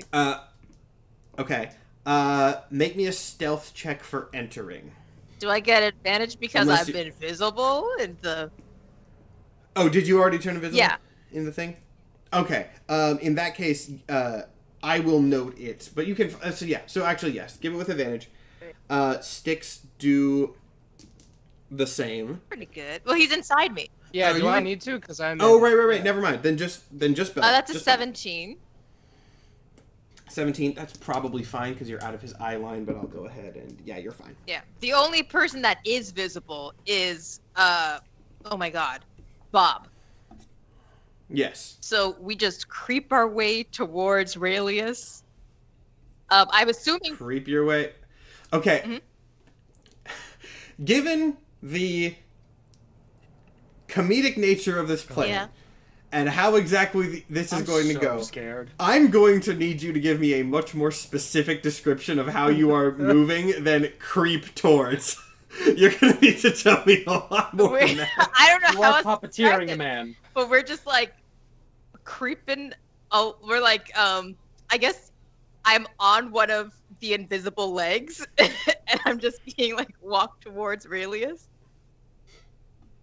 So you're just okay. Yes. I do want to note one thing that I think that you guys forgot. Remember that Bello cannot interact with physical space while in the invisibility pocket. I thought I can't hear. I'm blind. I'm deaf, but I can see.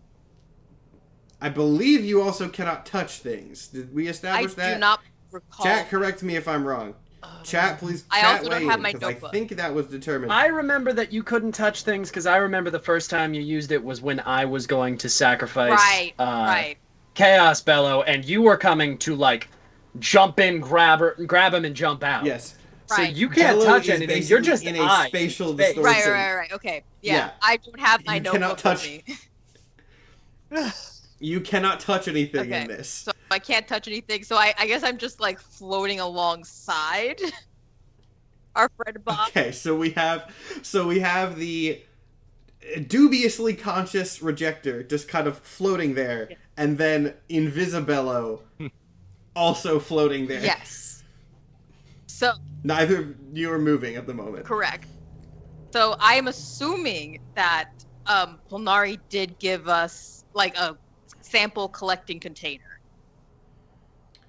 I will say that you can ask. Well, I mean, no, you didn't ask for that. I just assumed that's something he would have given us if they're like sending us to go get a sample. That's kind of like something that they give you.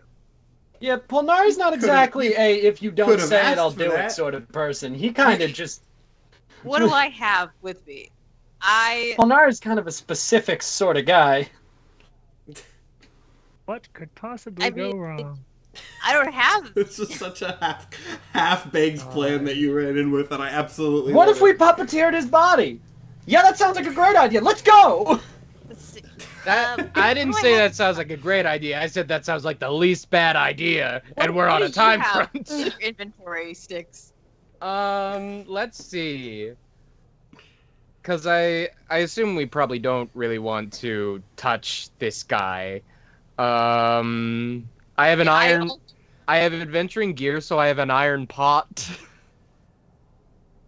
Pot might work. Wow. I mean, like this again. Bella wasn't meant to Making do this, so I don't have Rayleigh anything in my soup. inventory. I mean, just chop a chunk off of him and leave. Yeah, kind of what we gotta do, which... Yeah. God. So, for anything physical I we love need to watching this play interact out. with, Yeah. maybe... would Styx be able Like, to you reach have- out of okay, Bello and Hold try on, to, like... I'm gonna say, due to the way that we described the, well, you know... So I have Mage Hand that can carry less than 10 pounds. And the Mage Hand is invisible. Okay, see? Now we're getting Hey. somewhere. So Now we're all I making have progress. to do is get within 30 feet of Aurelius, cast Mage Hand, get a chunk of him, and Yeah, just grab him. Get a chunk of him without him noticing. Trying to pull off. I don't know, like, what does he look like? Can you describe him to me? Rayleigh? The Unimaginable horror. the Marvel comparison that I made was a character named Venom the Duck, which sounds stupid, but if you Google it, you'll get a decent idea. He is a similar but more mutated version of the Aurelius that you knew, but he is kind of embedded into a larger, less humanoid body. Oh yeah, this is not what I another- was Shall picturing. not know? Another comparison that I would make is like a mutant version of Ren and Realmbreaker, for any people in the chat that know Magic the Gathering. But that, or Ren and any of her trees. But yeah, it's something like that where he's like inside a bigger suit. Oh. But the suit does seem to be part of him in some cases. I fully was picturing just like a very large muck of Pokemon. That's what I was No, picturing. I'm just he like, is oh, not, just get a handful he is of them. not. He is No. not a slime. So Unfortunately, you cannot just reach in and just grab a chunk off of someone and fuck off. you got a dagger? You have a dagger? Do I have a dagger? You pull out your full broadsword and chop off his arm and fucking run. Yeah. Yeah, no, the Yeah, best you can last a round. the best I have is my battle axe. Or my shield. How big is a battle axe? Large! It's large! That's a two-handed axe. Is it more than 10 pounds though? Oh my god. I would think I'm- so. Google time. How No, much it's 4 does a battle pounds. axe It's 4 pounds. weigh? Oh, really? Battle axe. Wow. That's what the sheet says, and I'm gonna listen to that. Axes designed for warfare ranged in weight from 1 to 7 pounds. So yeah, I'm assuming the D&D writers also Googled that and went with the middle. So I'm gonna use the Mage Hand to shake out the battle axe from behind Aurelius. Okay, so Wow. so let me describe the visuals here. Aurelius is on this ship, walking around, kind of interspersing the tech with his weird organic corruption. And then, like the most fucked up Disney movie you've ever seen. Oh my god. A battle axe just kind of daintily floats up from over the bow of the ship behind him. And starts going towards, like, what are you going for? I'm trying to slice off a piece of him. Okay, How so big you're of a just going chunk? for like a tendril or like what's Like, I don't need a large piece. I just need a piece, right? okay. Momo, I want Just you like to a- describe this. Hold on. If you are going to try and get a piece of a person, and you have a fucking woodsman's axe, Yeah. how are you going to maneuver that to get that piece of person off of them? You Well, don't you- have a dagger, you have an axe. Oh, Yeah. full He's fucking like a axe. bug man, so you want to get like a little bit of exoskeleton, you know, Are some you kind of trying to like. scrape off his back? Like, what do you think? What's the play with this? Well, it's no skin off his It'll nose; probably it's off feel his good to back. him.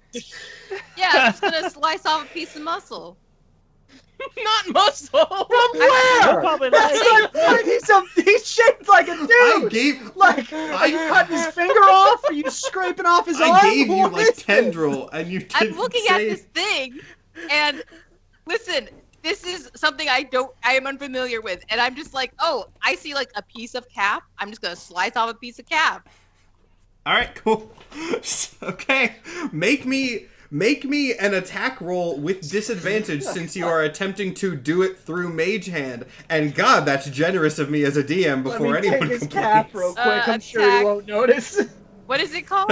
Attack. I don't have that in my inventory, obviously. Oh, But what how you much looking is the plus to a roll? Is it like your dexterity? for? And this is a strength weapon, so Oh, it's a Yeah. strength weapon. that you are not proficient I am in. not. Yeah. This is a strength, so no strength, no proficiency Okay, bonus. so that's flat roll. I have a secondary question. This is gonna be so fucking dumb. But hey, Mike, have you Yeah? sharpened this thing since you full scale hit a robot with it? okay. You know. I got a 12 on my lowest roll. A 12 on the lowest roll? Okay. You chunk the axe in his leg. It does not cut a piece off. Because that's not... You have to swing very hard to do that. You hear, I guess... You hear and I guess see. I'm assuming you were doing this with line of Yeah. sight. If not, you will have Oh, to for take sure more I was doing minuses with to line that of roll. sight. Yeah, okay. Okay, so yeah, he lets out like a shriek and turns around to see this floating battle axe, I guess now embedded in his leg. And he starts whipping around trying to figure out what the hell is going on. Can I try I'm again? gonna- I'm Let me 30 see feet if away. he notices you first. Let me see if he notices you first. Just for the visual for everyone, Yeah. this just floated up behind him and tried to cut a chunk of his leg off. And then he's like, what the He does not see you. A worthy successor Okay. to Six's first stealth attack, honestly. Styx is having He a does not flashback to the see. first time he tried Okay. to stealth attack someone with this. He doesn't see you. He does not seem to see the rejector floating behind the ship for now no reason Oh my to bring him here. If you want to take another swing, I mean, he sees it now, so it's going to be harder, but if you want to take another... How much is it gonna hurt stab taking at it out of him? I was fully prepared to abandon the axe. But I just need to my put it axe! with him. Styx's only weapon! That is my only weapon. Buy a new one. Buy a new one. Just- The fate of the world. Oh my Styx, god. can I borrow your axe? Am I going to get it back? Sure. Can I Probably. plunge? Maybe. Is it bleeding? He's bleeding like ooze, like gross slimy ooze. goo. Okay. Can I plunge the mage hand into the thing and recall it back into me? You want to scoop out some of his leg ooze, Yes. blood goo? Yeah. Bad and gross that you said that. I don't like that you said that, but you can do it. Give me a sleight of hand check. A Why sleight the of fuck would you hand. not just take the axe covered in blood back? Can I pull it out easily? I don't think so. It's also be Kid over strength there. to pull it out, correct? It's easier to you don't rip know out a how- leg muscle? It's not that embedded from how you can see. But it is If covered we in got- blood. It's covered in goo. I think that it Well, has. whatever his It's got goo. or blood is. It's his matter, correct?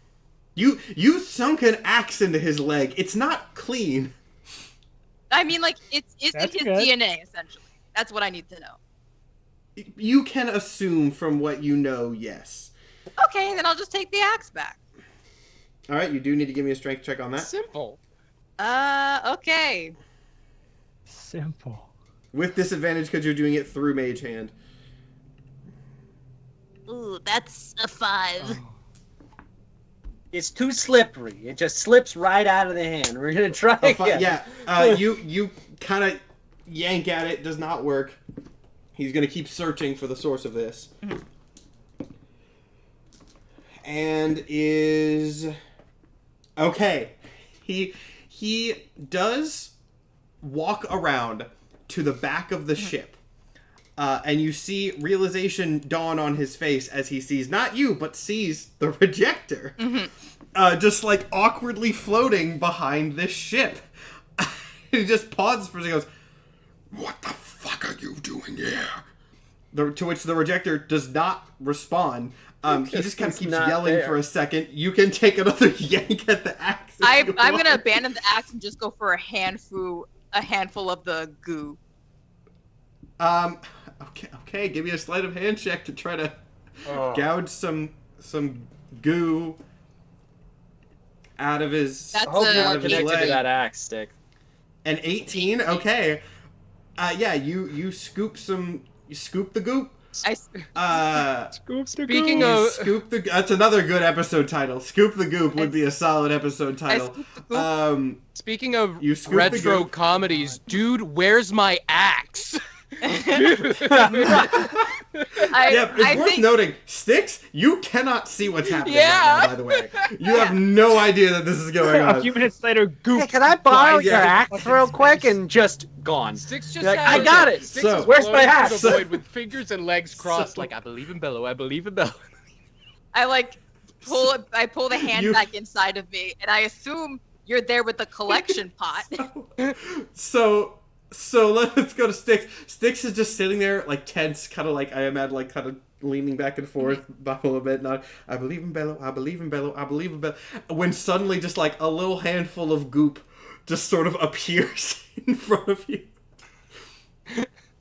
Sticks like numbly Sans holds out an the axe, pot by the way. and watches the goop like go in, like, oh, I don't know what more I expected of the plan. Guess I did mostly tackle people God. anyway. Hey, how long has it been? Are you running out of oxygen? It probably getting well, no, it's only been a couple minutes. Because it's Okay, 10 minutes worth of okay. oxygen. It has not been 10 minutes now. No, but I mean, you have been there for a while. It feels like that in real time, but we haven't technically been there for. Yeah, it's probably like 6 at most. Okay. If that, because this was all pretty quick. It was like, you get there, you kind of debated what was going on. Okay. That probably took a couple, but from there it was just like swing, try to yank, goop, scoop. That was maybe a minute. So you got time. I like talking about, we gotta go. And we're going back to the portal, which we didn't leave very far from. No. Yes. Also, notably, since Raelius saw the rejector, he is standing. Was the portal open? No, you Oh, no, closed sorry. the I'm portal. gonna open up Yeah, another okay, portal. yeah. All right. So I yeah, misspoke. you can open up a portal if you would like. Yes. All right. Cool. Are you leaving the rejector there? No, I'm pulling it back with us. And then I'm shutting it behind us. Raelius is standing right next to him. How? He saw him. Staring at you. Yeah, I thought we were away from that part, though. Like, we were at the opposite side of him. So he walked all the way over there?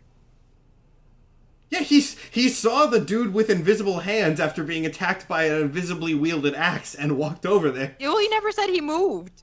Yeah, he Did I did. not? I thought. No, I you thought didn't. I You did. said he You saw said he him. walked to the other side of the ship, saw the rejector, and yelled at him. I heard like he looked around and saw him, so I thought he had not walked. Okay, maybe I didn't. Chat, did I say? Because if I didn't, he did. I will go Chat by said what I he said. did. I did not. Okay, I will go by what I said. Yes, he did move over there. Oh, I had no idea how to get Bob out of this. I'm not gonna abandon Drop him. him. He's asleep. He doesn't want to be here. I have no idea how to get him out. Like, I don't know. Like I thought we were all together so I could just pull him through. Oh wait, I have something. I have Arcane Gate. So I am going to open it up at Raelius's eye line, hopefully to throw him off. It's a 10-foot diameter hole. And I'm going to open another one that is like into that void area, which as long as it's within 500 feet. So even if you tried to make a swing or reach for him, he would end up reaching into the void. Read me the text of Arcane Gate. It's a long one, so buckle up. You create. I can just here. I'll just Google it and skim over it, so it'll be. Well, actually, no. Read it for the benefit of the listeners that might not know. You create linked teleportation portals that remain open for the duration. Choose 2 points on the ground you can see. Oh, and on the ground. It's on the ground. Oh, it's on. It says it's very specific on the ground. Okay. Styx Then doesn't. can I do it? Do the same way. If the portal would open in a space occupied by a creature, the spell fails and the casting is locked in front of him. I know Styx doesn't know anything of what's happening, but as a player, if we're looking for last-minute gambit escapes, I have a spell called Daylight, which a 60-foot radius sphere of light spreads out from a point you choose within range. Let's flashbang him, get out of here. I also have Daylight. I have pulled this trick on this show. I have pulled that exact trick, Mike. When I was a player in Business Venture, I did that same thing. I'm gonna flashbang him. So if I didn't allow that, everyone would yell at me. So I can flashbang him. That's my second to last 5th level spell slot. So I flashbang him, and we go through that portal and shut it behind us. All right, so you flashbang him, open the portal, book it, drag the rejector in behind you, and go? Yeah. All right, I'll give you that. If you're just going to book it immediately after casting a spell, that's going to throw him off for a long enough time. So you book it through? Yes. Before we figure out the results of that quest, let's finally go over to the other half of the party here. Oh my god. Do we want to take our break? We're at that's a great point, actually. That's a great point. We will take our break now with one quest completed, dare I say, shockingly successfully. Well, I'm going to unequip my axe, because I don't have that no more. Yeah. Sorry. Sans an axe and telling the bad guys that Bob's with us. I mean, genuinely, my least useful part of my kit. So, grand scheme... Just gonna need to reconsider your attacks. Momo said, "You're a support character, right?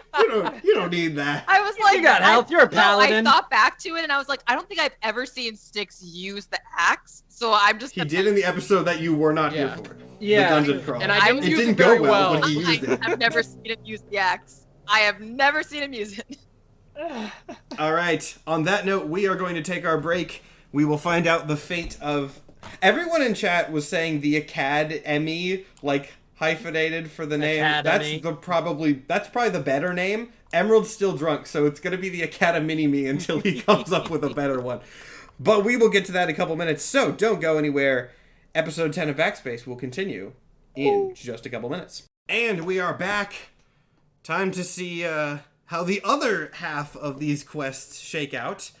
Quest number 1, a mostly success. I'll give you a solid B, not even a B minus, a B. You get a B on that quest.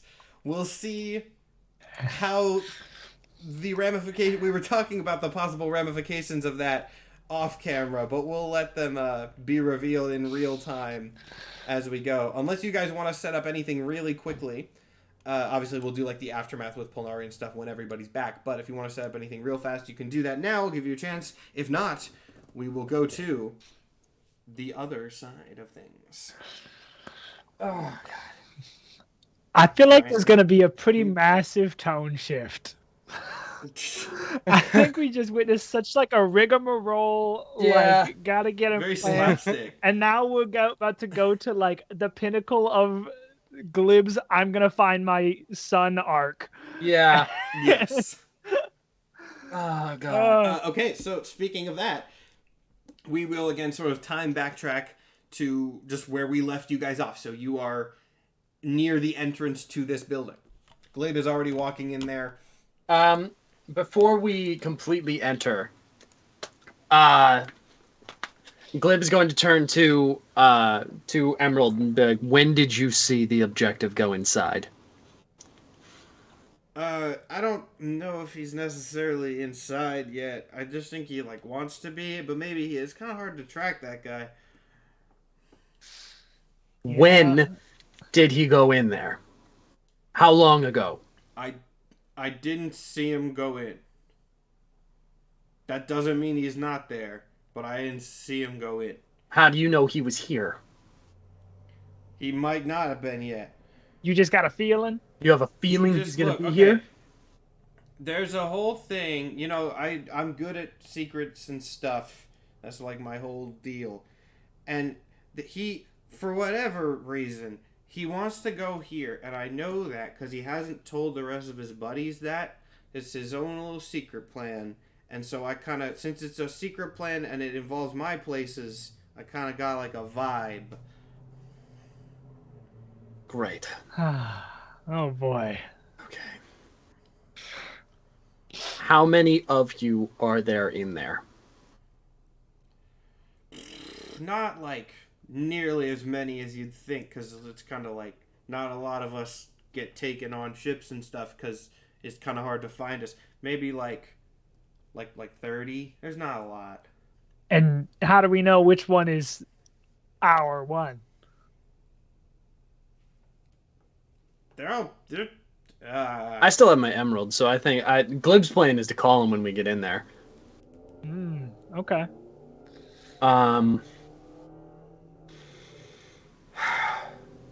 I would like to actively be using my coordination abilities to see if I can sense the coordinates of the objective. Okay. That'll take you a bit because of the nature of how it works, but I will give you that information in a bit as it is revealed to you. Okay. Okay. Glib turns, opens the door, and starts to walk in. So, as you walk in, you don't see anybody. In fact, despite being, like, well-maintained, the building, as best you can tell, seems abandoned. I'm going to need you to roll a perception check, though. Gotcha. Oh, boy. Where's my dice? I haven't had to roll yet. Not really. That is an 11. Perception. Okay. That's a nat 20. Okay, Glib, you don't see anything. You are single-minded, focused on your goal. That makes sense. There's nobody here. Goodbid, though, as you kind of look around, you can tell you're definitely being watched, probably by beings who are inherently secretive and sticking to shadows and maybe using their powers to observe you from some sort of hidden places. Great. Okay. So we are being watched by some kind of beings. I'm not. Well, remember when Do I get the vibe that they are like this isn't something I'm familiar with? It's like something totally new. It's not like an extant thing or like an Emmy thing or like a. No, it has the same vibes as Emerald and Emmy. Yeah. This was a perception check, not an Arcana check. Right. So vibes are not, but you can reasonably assume. Well, I can definitely feel eyes of Emmys on us right now. Okay. Glib's going to reach up and grab his emerald and reach out and try and place his emerald. Emmy, buddy, are you here? You don't get an immediate response. Doesn't seem like the one that you know is one of the group watching you, but you do sense like there's maybe... I'd say Goodbid probably senses this more because Goodbid got the nat 20 perception, but like you can definitely tell that the one you're searching for is kind of here. Again, this is all very weird arcane sort of senses rather than straightforward info, but... I mean, they're definitely around. Can I make an Arcana check? Sure. I'm not incredible at Arcana. 19. Oh, 19. That car was playing music so loud it shook my whole apartment down. Yes, you definitely can sense the magical signature that you are familiar with seems to be on the second floor. It's faint, not that it's like weak. It's a little bit farther out from you, from out as best you can tell. Cool. Goodbit's like looking around. I kind of just point up and go upstairs, I think. Got it. Glib immediately starts walking in that direction. I also wanted to say that I am prepped just in case I see the objective here. Like, I am prepared to attack something, but only if I see the objective. Noted. Okay. Continue. No, that's it. I'm going upstairs. Yeah. Still being watched by these strange beings that are keeping themselves to the shadows, you reach the room where the signature is coming from. I think it's in here. It's gotta be the one. Glib takes a breath, opens the door, walks in. He's scanning the room to see if he can either see Emmy or if he's looking for if the objective is in here in any way. On first scan of the room, it seems entirely empty, but as your eyes kind of sweep back around the second time, in the middle of the room, standing there, staring at you, confused and kind of just dumbfounded at your appearance, is Emmy. The one that you remember from as best you can tell. Glib puts his hands up and is like, buddy?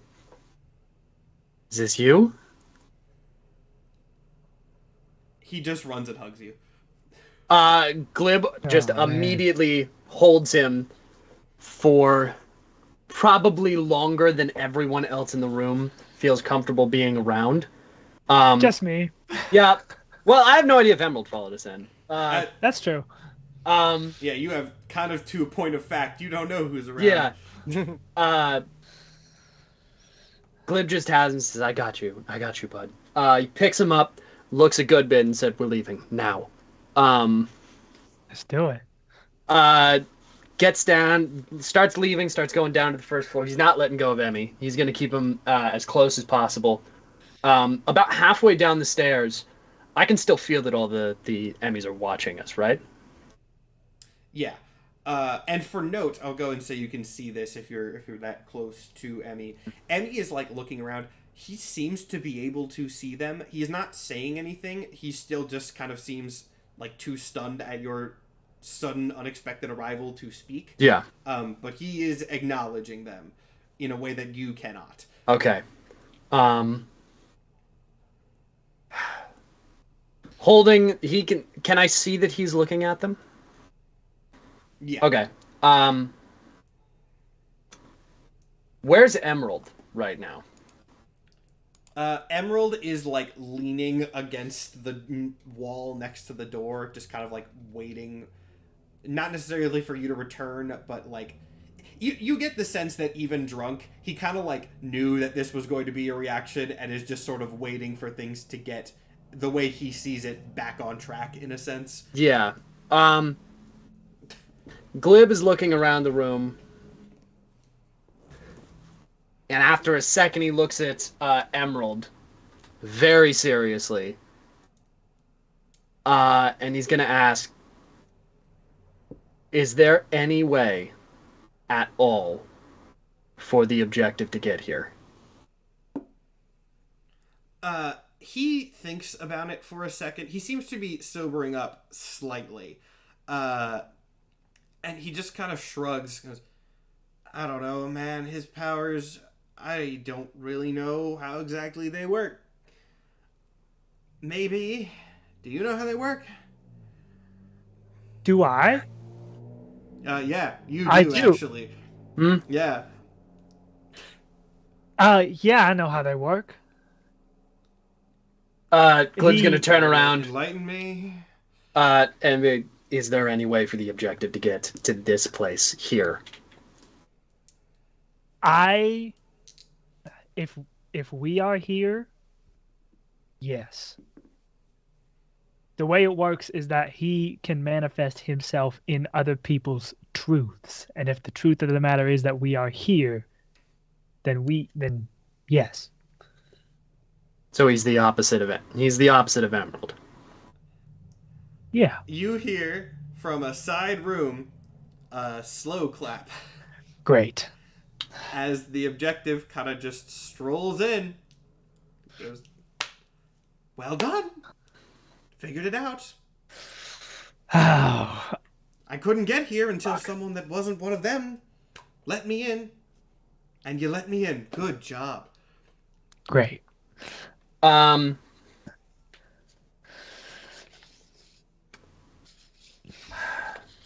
Glib's not even going to turn around to look at him. Yeah. He's going to look at Emerald.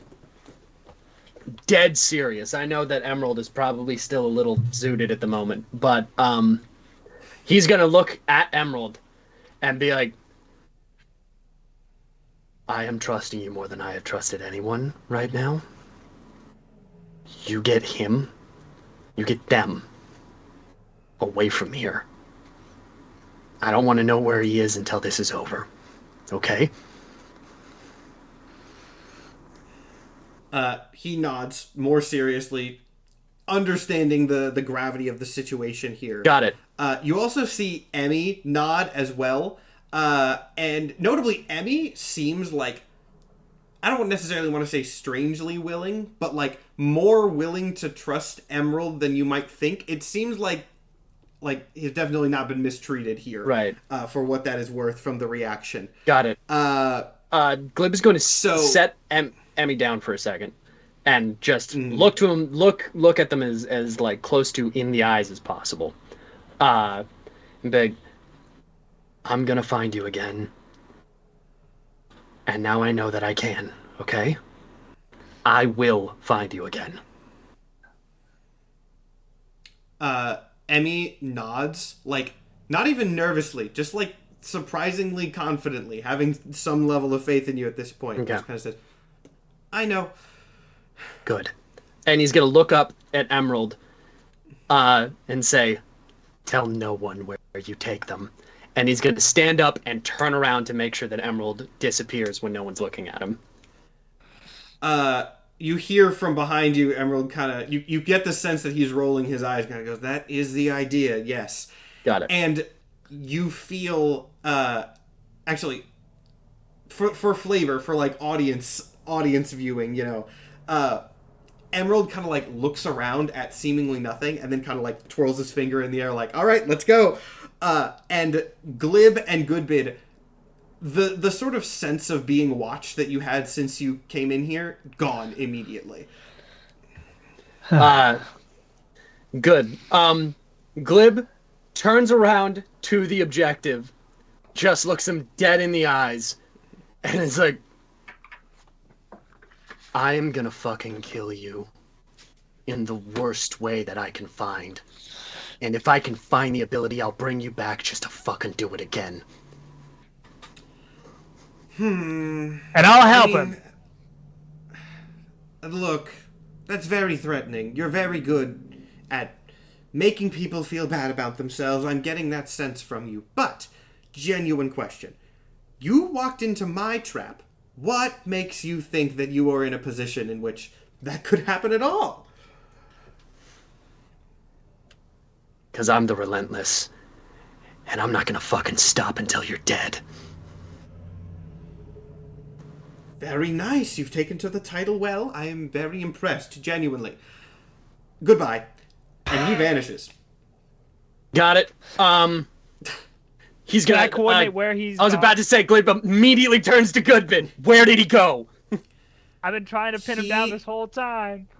He seems to have gone to the empty threat where Raelius was.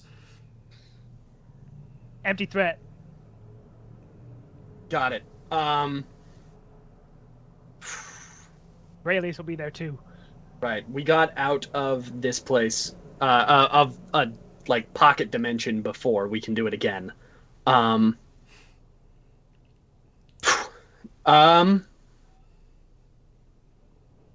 I know where he brought us in at. I know exactly how he did it. Glib's gonna do the exact same thing that he did to get here. He's gonna grab Goodbid and be like, I need you to hold on to my shoulder as much as you fucking can. And close your eyes. All right. Glib is going to close his eyes, tilt down to run, and mentally is gonna go, I'm gonna be on the empty thread. And runs as fast as he fucking can. You run using your new abilities as best as you can. You get a sense that like maybe there's something there.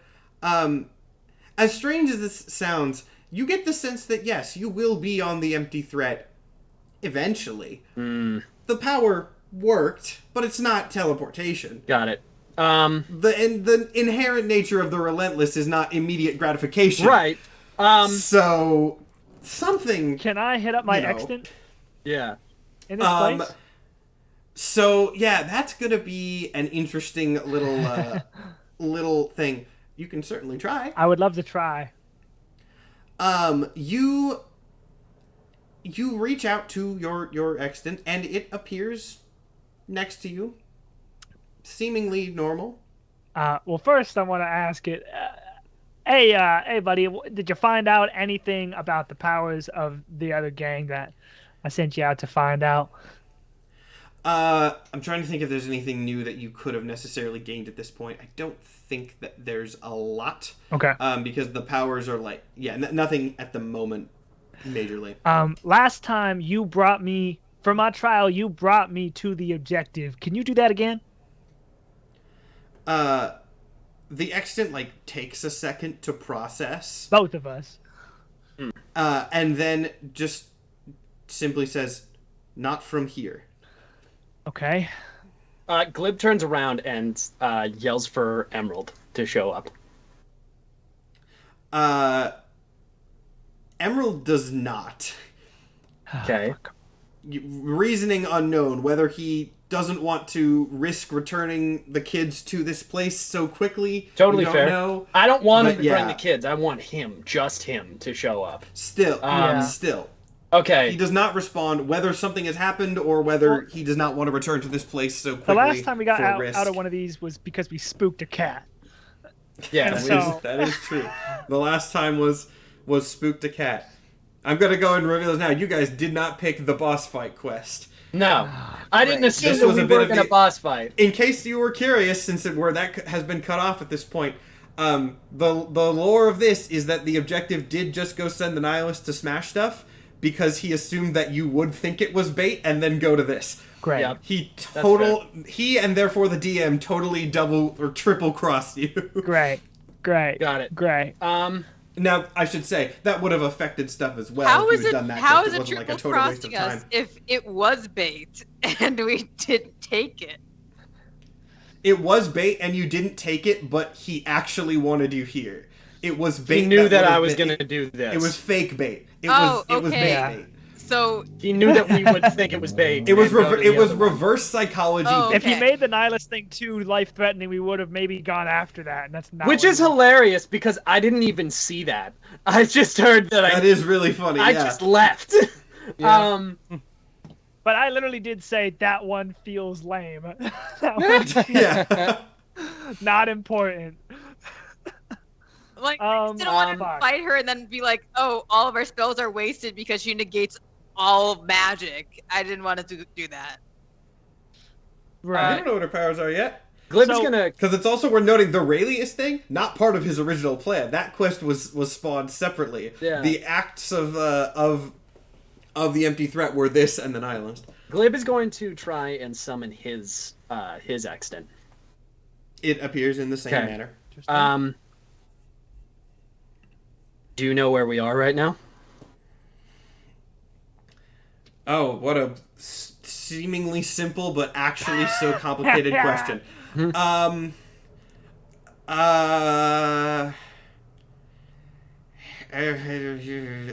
don't even know how to answer that one, and because I don't, I think the extant also therefore does not. Is this place at all similar?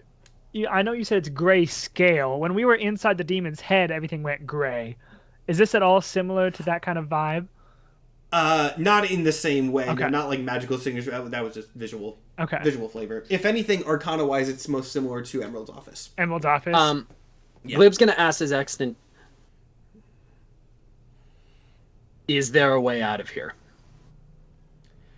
Once again, he kind of thinks, and you know what? I kind of forget that you guys know what the extant are and the audience doesn't yet, so this is going to be, I get to do like fun little puzzles. He kind of goes, he says, not through me.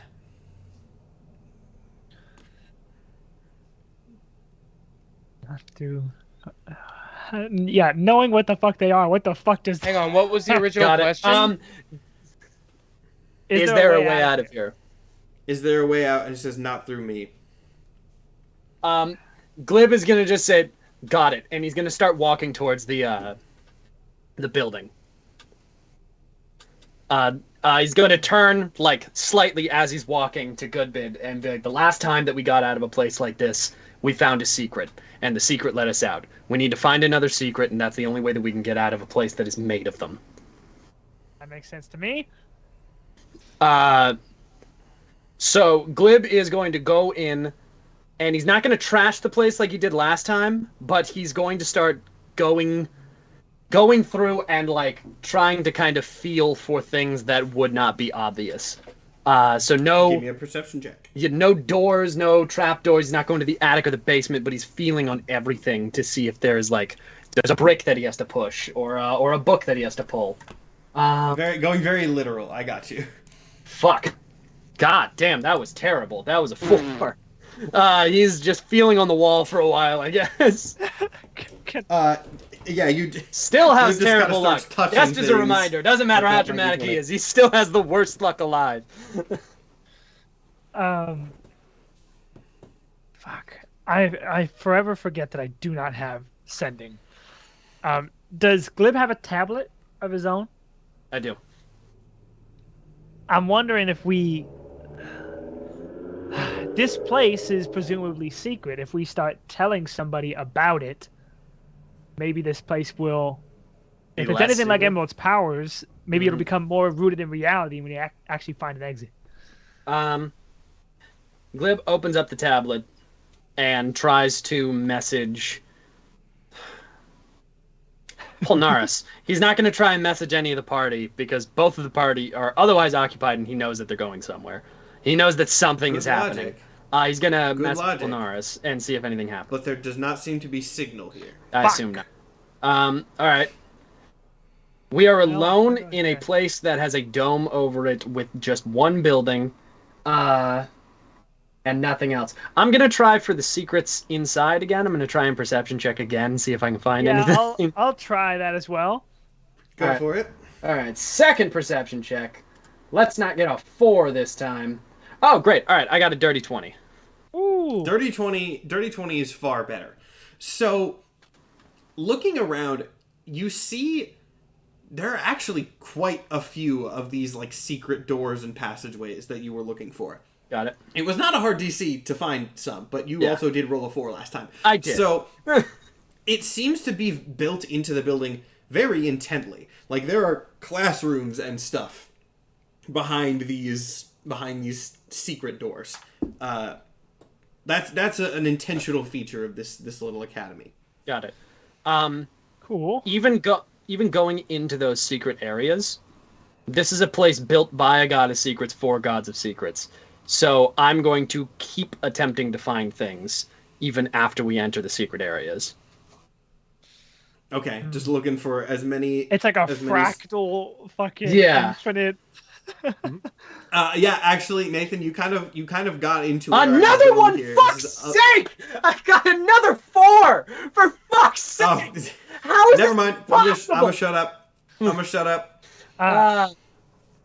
Good bid. Help me out here, man. Yeah. I got a dirty 20. Dirty 20.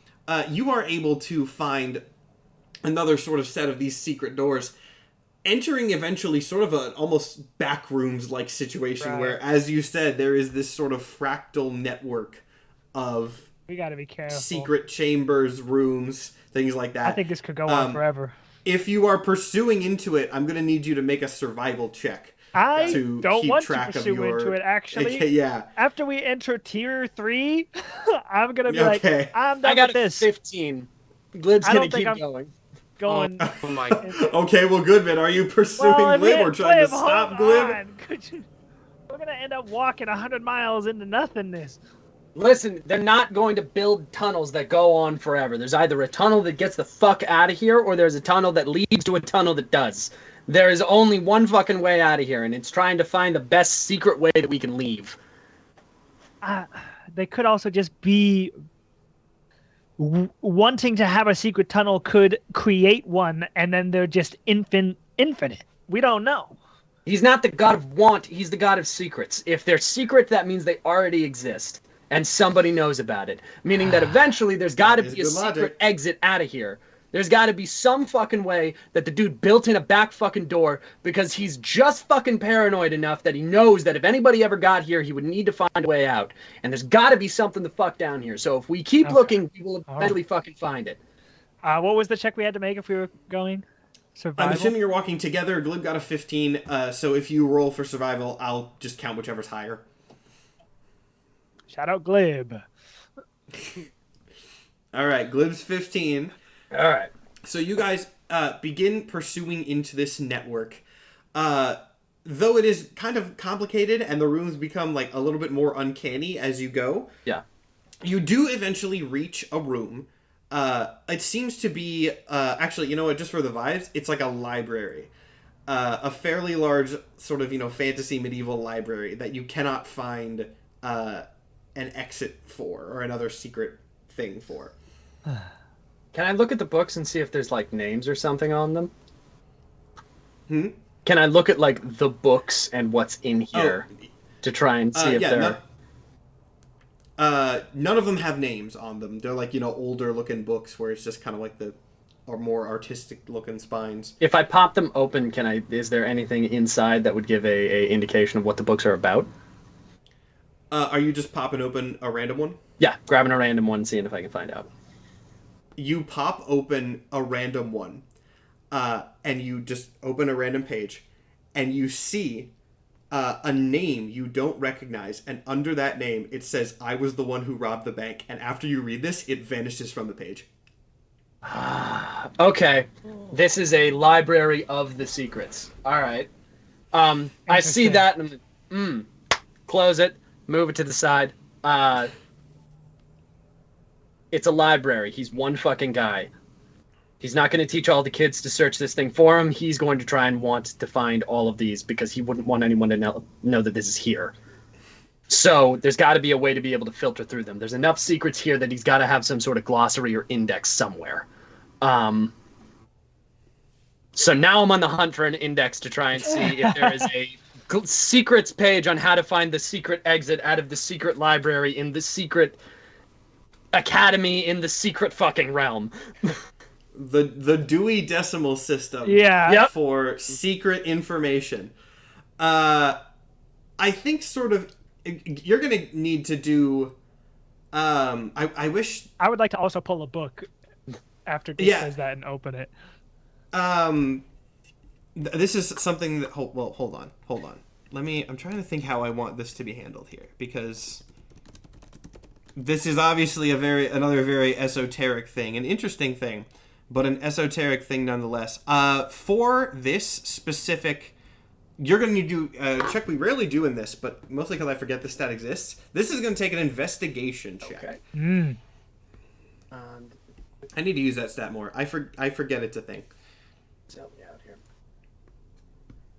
18. 18? Okay, 18 is Which, pretty by good. the way, I have -1 on now- that. That is an incredible. That's crazy. Okay, Glib is very invested. A good bit. If you want to do, are you looking for this as well, or are you doing something else? Yeah, I'll look for this as. I kind of want to. Are there any blank spots in this library, or is everything like are there books actively appearing in this library? I would say like the library looks not small, but like, I mean, imagine, like your standard sort of medieval fantasy library. It looks a lot like that, but like if you are walking around and you go like, into the aisles and the shelves, they just sort of like keep going. Right. And then if you turn around, like, you'll find yourself surprisingly quickly back at the room. So it is sort of deceptively small, but seems to go on far.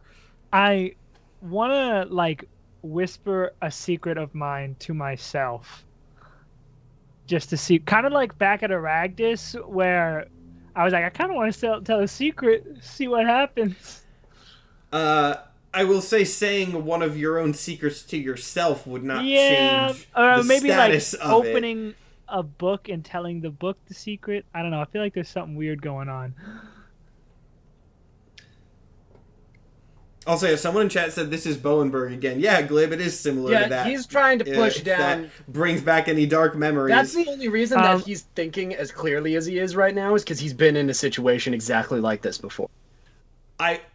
I would say while Bowenberg had like a more like, I will say the Bowenberg library looked more open than this. The Bowenberg library looked like this grand sweeping thing that went on for a very long time, whereas this looks small and just keeps going if you explore. Yeah. I'll look for a Dewey Decimal System. Sure. Investigation. Mm-hmm. Oof. 13. You don't find, neither of you find an organizational system necessarily. The closest thing that you find, which is mostly because it's just the most different thing in the room, is sort of at the back. There is a slightly raised area and a pedestal on it. And this pedestal, every so often, you see books flying from the shelves onto this pedestal, at which point they land on it for a bit and then fly off back in the same direction.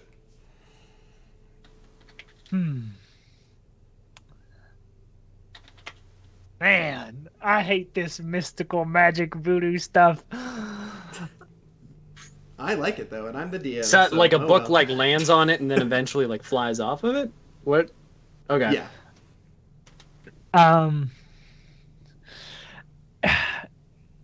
I communicate exactly kind of like my train of thought from before, because Aragdis is where we found Emmy, right? Yeah. Yes. Um, That is where Emmys usually arise from. because Emmy was the one taking people who shared secrets in Aragdis. Yeah. I kind of say, as we're rummaging around, like, that's a loud ass plane. Damn. You getting bombed, man?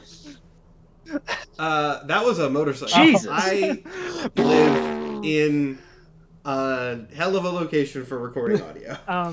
I kind of, as we're rummaging around, I go, the last time we were in a freaky secret place was Aragdis, and whenever we shared a secret, we got brought somewhere else. You think that could hold any water here? It will. Glib Yeah, looks around and goes, the thing that my extant tempted me with was going back home to my parents before I left for college and without any of my scars. And looks him dead in the face and says all of that and waits. After a moment, a notably blue book, a very familiar shade of blue, flies out of one of the aisles and lands on the pedestal. Glib slams his hand down on it before it can leave. Like, see if it goes anywhere. You feel like a slight tug, like a lift, but not nearly enough to actually, break it out of your grip. Glib holds it up and goes, "So we have mine. Yeah. Okay. Did we see where it came from?" You can track roughly where it came from, yes. Also, it is still, like, there's still a tug when you're holding it. Like, if you let it go, it's going to go flying using both back. the fact that he has sticky hands and can stick to walls to make sure it can't leave his hand, and can feel where it is trying to return to. And looks back at it and goes, "You think people we know is in the same place?" Maybe. All right. And Glib lets his arm go, like, limp while still holding on to the book to have it, like, point the way to where to go. It takes a couple minutes of walking, but you do eventually reach a shelf that the book seems to want to return to. At this point, I think it's a good time, since this does take a bit, we're going to cut back very quickly to Polnari, because at this point the others will have arrived by now. So, just for the sake of continuity, you two portal back with the goo. The other two are not back yet. We have the goods. Polnari's still working on the stuff, or still working on your friends, not the stuff. Turns a couple heads over. Yes. What did you bring? What did you procure? Some sort of analysis of his magic? We have his goo in a pot. We also do not have my axe. Bello, are you hiding that somewhere? Sometimes you just gotta cut your losses. I didn't use it very He well can't cut anyway. We anything. have goo. He doesn't have his axe. We have goo. Can you use the goo?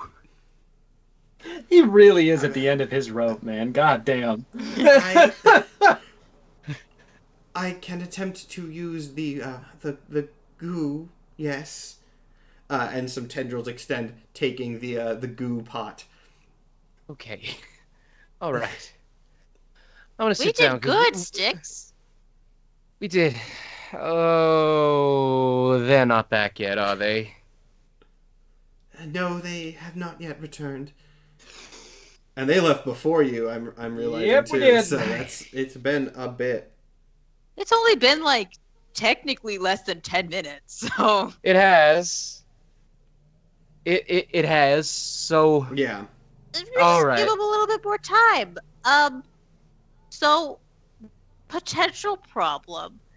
oh, I like I try to shake Bob again. It's like, Bob, there's a potential problem. So Raelius did see you. Another thing that is notable, Raelius saw him with the bandages off. Yep. I don't know if I necessarily pointed that out. uh, The bandages that you can assume the objective put on him as some level of control measure.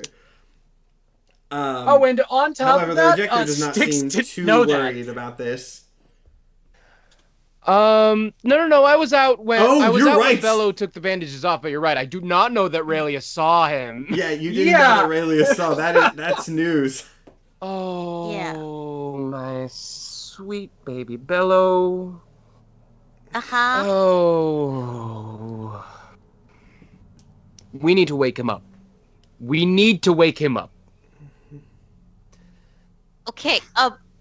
Polari, do you have any psychic stuff that you could like project me into Bob's mind? You want me to project you into his mind? Yes. I suppose I could link your neurons in some sort of way. Perfect. If you have those. I don't mean to I sound assume like so. I mean to sound like a dick, but we're asking a lot of this guy.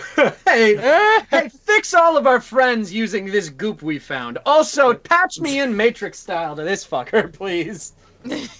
And yes, you're right. Prophets is psychic. That's part of his whole deal. So yes, this is something that he can do.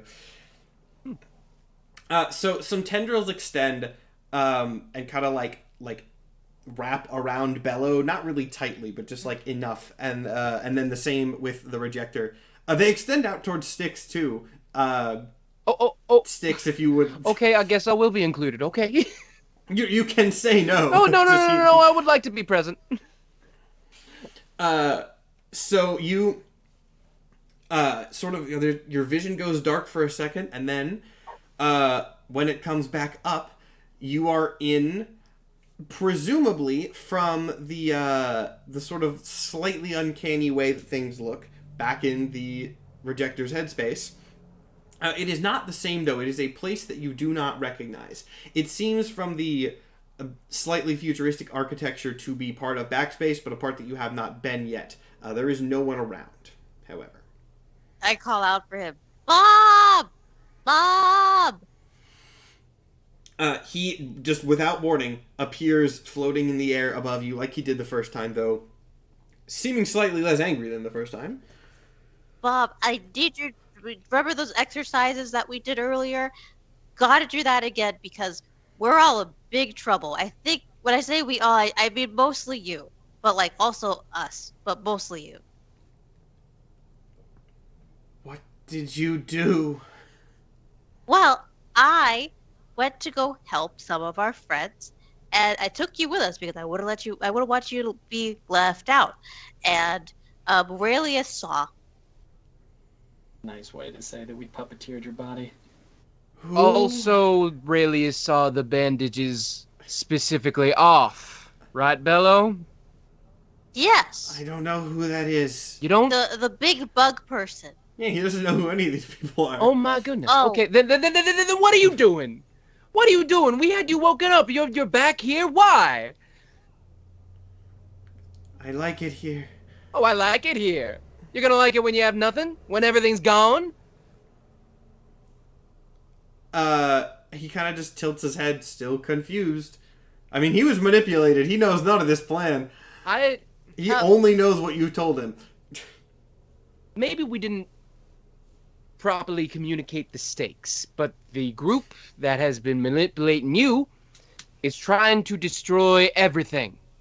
Every single little thing, and we do not truly know if you are included in things that may survive, or if anything even is. So I know you like your little hidey hole, but it's not that real. What we have out there, that's all we got. Once that stops existing, so does this. So you can't just shell up and leave us all hung out to dry.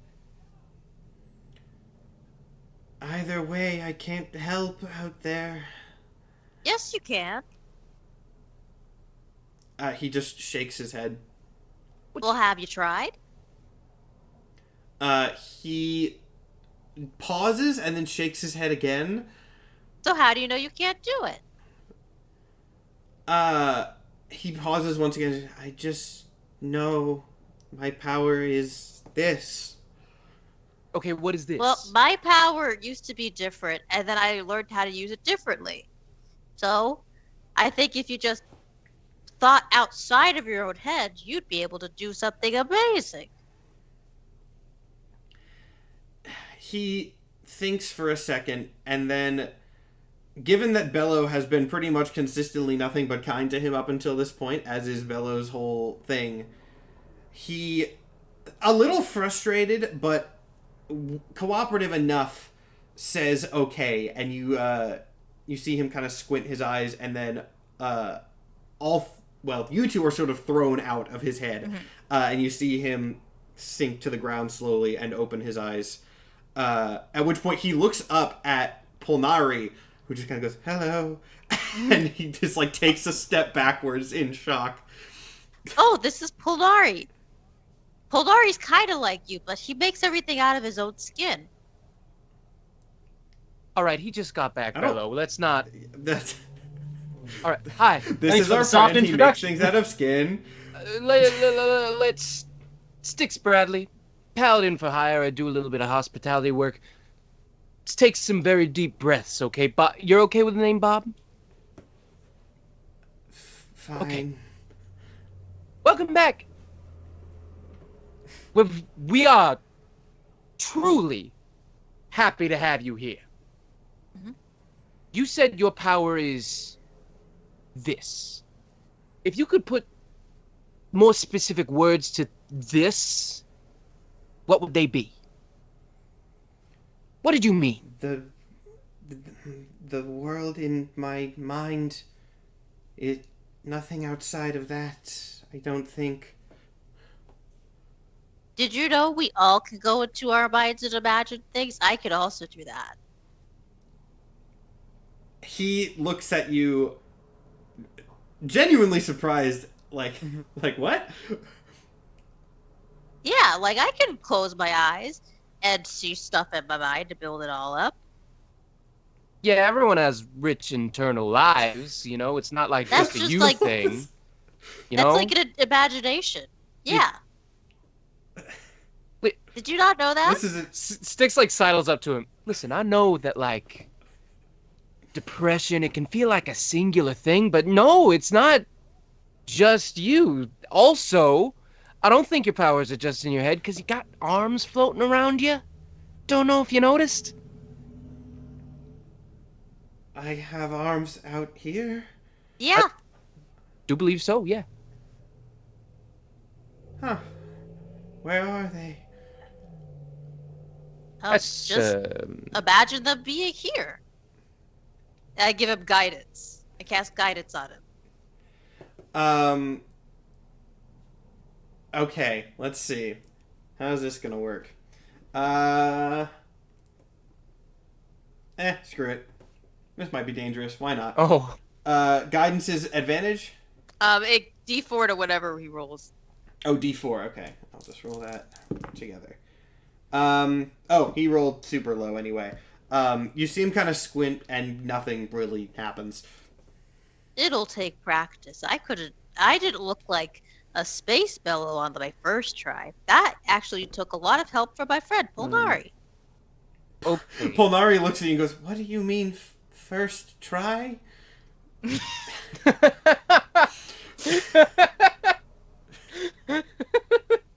Yeah. Okay. All right. All right. Well, let's. I'm the believer. Bill's the empath. You're the rejecter. We all have powers that work differently. Yeah. Kinda make doorways and do a little bit of teleportation like the objective, but I need to like believe that a door would lead to wherever I need to go. So your powers are some kind of rejection, and the hands, when I tried to smack you awake, would not let me touch you. So, because I've done enough stupid things today to help you, I'm gonna try to wallop you. And I need you, What? with every fiber of your being, to reject my fist going into your gut. And as a favor to me, maybe try not to harm me in the process. As a stress test. I think this is a good plan. This could work. I don't think this is a very good Well, plan. we are not the planners really of the group, bad. so this is the best we're gonna get. Ready? No. We never will be to discover ourselves. And Sticks goes to punch him in the gut. Oh God. Punches. The slap of guidance and the punch of discovery. Okay. Okay. So, I mean, I guess I'll do another roll to see how he'll get advantage because that's I like okay, and the advantage saved it. Your punch is blocked by one of his big monster arms. Not invisible, visible. Suddenly. You did it! On your second try. That was a lot faster than mine. I want everybody to make a perception check, by the way, when that happens. Oh, that's a 3. That's a 15. I guess Polnari could actually do it too. He's busy fixing the NPCs. 15 is enough, though. Bello, you see, like, when this arm appears, I guess this actually makes sense with your space god powers. There's, like, a ripple that goes through just everything. Like, it's very faint, but Wow. something more notable happened there than just he made an arm. I think you're more like the manifester than the rejector. Look at that.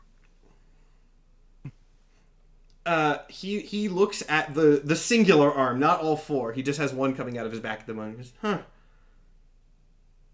Do it again, but without someone having to hit you.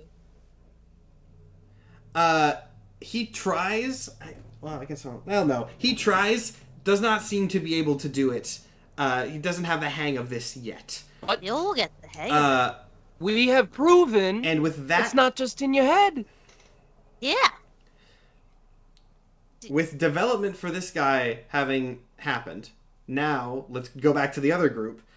I think that's a good point to jump back over. Oh boy. You two have followed Glib's book to a shelf of similar looking books, though you could argue from the colors of the spines and some of the designs on them, it is reasonable that they are in some way grouped in proximity of each other.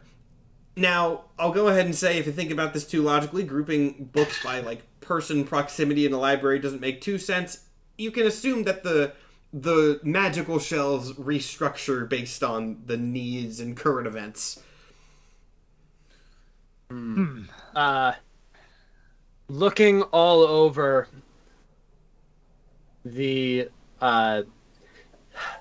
looking through the colors, Glib is trying to look for a black book because he's trying to find one that looks like the objective. Give me a perception check. Or actually, no, this is another investigation. This is going to be another, I need to use that more. Another investigation check. Can I find a book that looks like mine? That's a 13. Sure. Give me, actually, I don't think you even, I'm going to say you don't need to roll to find yours. It's nearby and you can identify your own pretty easily. So you find yours. Glib, I got a 13. you find several black books, actually, with varying designs, but from the designs, you can't necessarily parse whose might be whose. Okay. I'll say you find 3. Okay. Glib's gonna grab Actually, no, 2. 2. You find 2. 2. Okay. Glib's gonna let go of his book, and let it go Flies back into to its the empty place. slot. He's gonna grab both of the black books, and he is going to set one down and put his foot on it so that it doesn't move. And then he's going to take the other one, and he's just going to open it to the first page and start flipping. Time to see. 50-50. Well, let's. I guess I should actually hold on. Depending, let me see which book you got first, and then if you said you're just opening it to a random page and going. I'm opening to the first page and then going until I see something. First page. Okay. Let me see. Okay, so I know which one. Let me find what that would be. I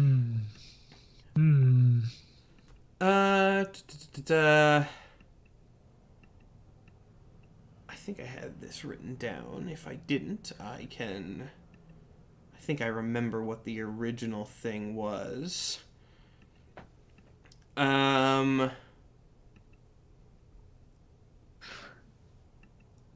Okay, so you're going just the first page. First page and then flipping because I know that they disappear. So he's reading the. So you're reading whatever reading it is. off Yep. a whole bunch right off the bat. Okay. Yep. Okay. How would this necessarily? I wasn't expecting. I should have maybe anticipated just first page, but I have to think about how that would technically work for what you rolled. So What does it mean? I think that sounds fine. The first thing that you see,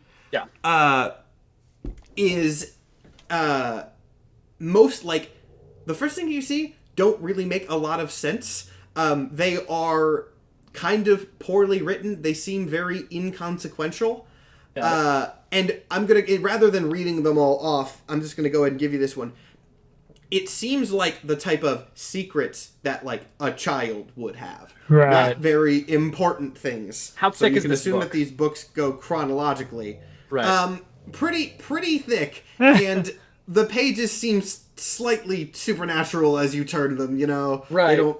You can turn a lot of pages and not make a lot of progress. Notably, though, the name under the secrets is another one that you do not recognize. It says Declan. Declan. Well, I'm assuming we don't know the objective, and this is close to me in relation. So I'm going, okay. I'm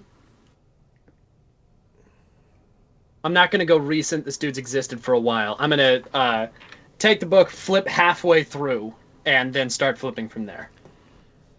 Just to a random thing. Again, most of the things that you find are not like of a lot of relevance. If you just pluck a secret out of anything, it's not going to be incredibly important. I'll tell you this though. What the? Gunshots? Yeah. That might.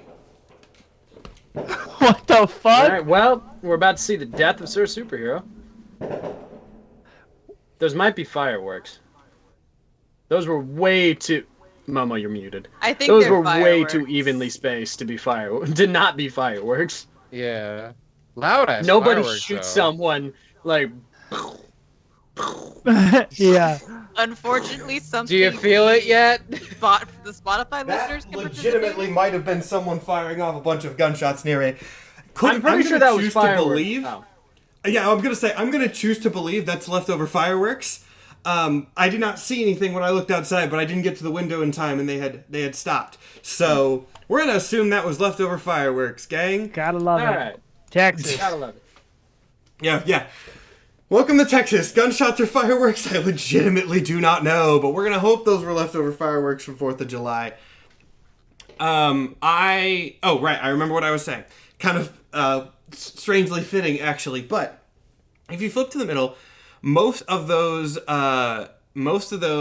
secrets that you see are again kind of irrelevant. They start to be darker in nature, a bit more less like innocent stuff with more like bad things on the list. Got it. I flipped like 5 pages ahead. Like I'm grabbing chunks of pages now and trying to skip forward like a couple of days with each flip instead of going page by page. Once again, it's a lot of things. It's going to be hard to just randomly flip and find relevant things. You're gonna have to find I'm another trying to method figure out if this is the right book. The fact that it keeps getting darker makes me think that it is, but I'm trying to find the moment that he starts. More than In that one case- secret would appear that has to do with the extant at some point. So I'm trying to Okay. find something like that. If you flip, okay, I see what you're going for. This does seem to be the correct book. Got in it. that case. After some searching, you can extrapolate this is probably it. I'm gonna close it, pick up the other black book, throw it to Goodbid, and be like, find out who that is. And I'm gonna slam it down on the podium. I'm gonna open it to the very back, and I'm gonna start flipping backwards because now we're dealing with recent secrets, aka things that just happened. So it's been a couple of minutes. Something along these lines have to be go to the academy, like something like this- that. Okay, so first off, Goodbid. I'm gonna go ahead and say, are you flipping through? Yeah.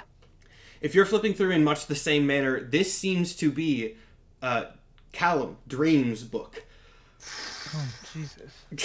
That was the other black one nearby. Right. Okay. And this is the one that had the name Declan in it? No, mine has Declan. Declan. Declan is the Okay. objective's name.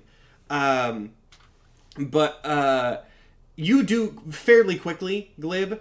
Actually, well, you actually don't see, like, my plan was to trap, Right. yeah, because that would not be a secret anymore. No.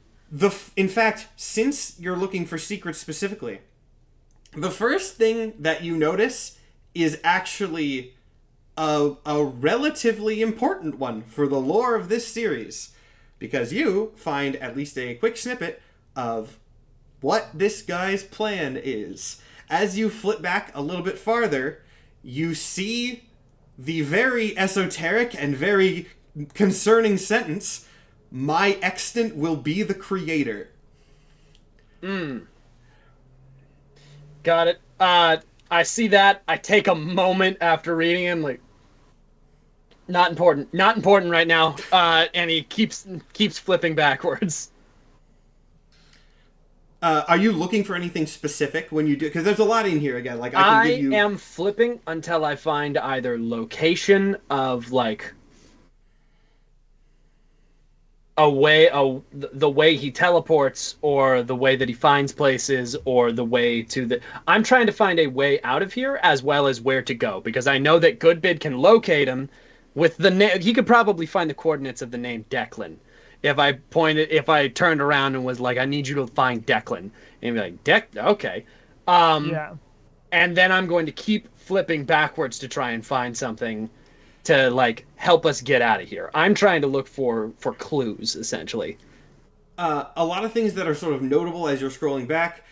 It seems very likely that he deceived most of the rest of the Empty Threat into working with him. Does not seem too surprising, but that's definitely... interestingly, the one that he did not deceive was the Nihilist. He just told her what he was doing, and she just kind of went with it. Once again, not a surprise, but I'm given positive confirmation on all of that. Yeah. Given that you are not specifically looking for information on the extents, I am not going to give you any extra information from there. Unless you actively look for it. But if you look for... you're looking for any level of escape. I'm trying to think, would he... he does technically know how to do that, because he left. Right. The way that he escapes is he essentially... You figure, this place where you're at is separate... The police car is right outside my house now. That might have actually been... oh well. Regardless... you find the way that he did that was basically by using his power to, like, he can sort of... This place is usually separate from reality. While he is present in it, it is not, because he is part of reality, and therefore if he is here, it is not separate from reality anymore. Complicated stuff. Okay. Alright, with how complicated it is, do I think I can find a way that we can do something along those lines? In this book, it's going to be tough, but you definitely might be able to find something in others. As I'm flipping, I turn to Goodbid and go, see if you can find emeralds. Because emeralds will definitely be somewhere around here. Yeah, I can look for emeralds.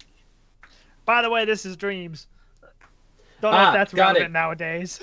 This is definitely... the objective, I am going to... Yeah. Give me like 2 seconds. I'm just going to mute really quick because I found a police scanner. I'm just going to see if everyone's freaking out about like a shooting 5 seconds from me. Hold on. Okay. How exciting. I am like, okay, this is definitely the objectives, or as I am going to call him for the rest of our natural lives, Declan. So if you could find a Declan somewhere around here, dressed in all black, we can definitely probably track him the fuck down. Do your powers act as some sort of teleportation? I don't or think can you just so. find people? I like when I did it with Raelius, I just kind of knew where to go, but I couldn't see it. I just kind of felt it. All right, but if you know where to go, do you think you might be able to find it? It might lead me. I got the feeling that I could have led somebody to Raelius from where I was at without knowing where it was. So maybe I could lead us out of here, yes.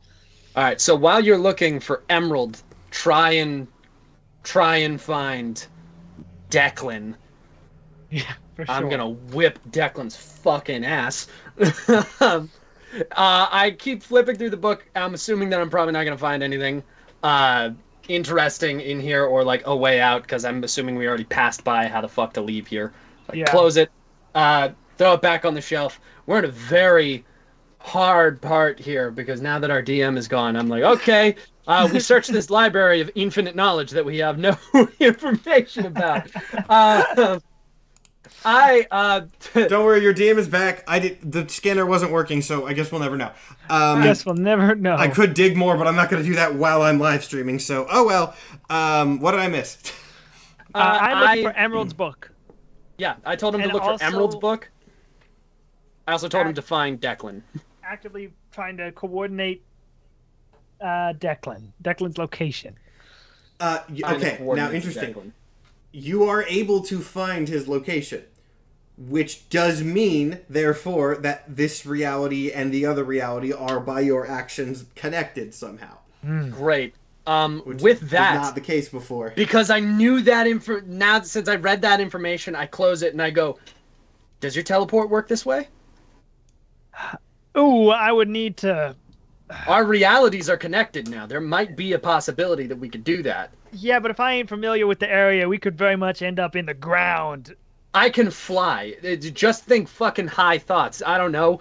No, there's no way to get out of here unless you can find Emerald's book. If we can find Emerald's book, which I'm assuming is one of the fucking dark green ones, then we should be good. I will look for Emerald's book first. Can I investigate to see if I can also find Emerald's book? Yeah, go ahead and make me both some investigation checks. Oh boy. That's a 10, so that's no. Maybe I find Emmy's. Like crap. Like, I got Damn a it! 19.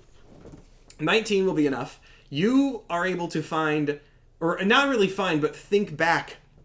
The pedestal that that the books were flying to had something behind it that you couldn't see what was inside, but there was like a box or a vault or something in there. So behind the bookshelf? Behind, like as Pedestal. you investigate, you kind of see like behind the big pedestal, Oh. there's something there. Behind the pedestal.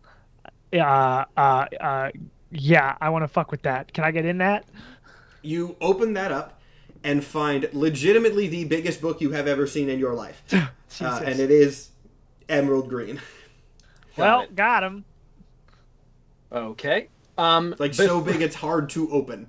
Before we start trying to look through that, Glib is going to open up his bag, and he's going to grab his book, Emmy's book, and Callum's book, and put them all in his bag. And then he's also going to take Declan's book and put it in there as well and close it.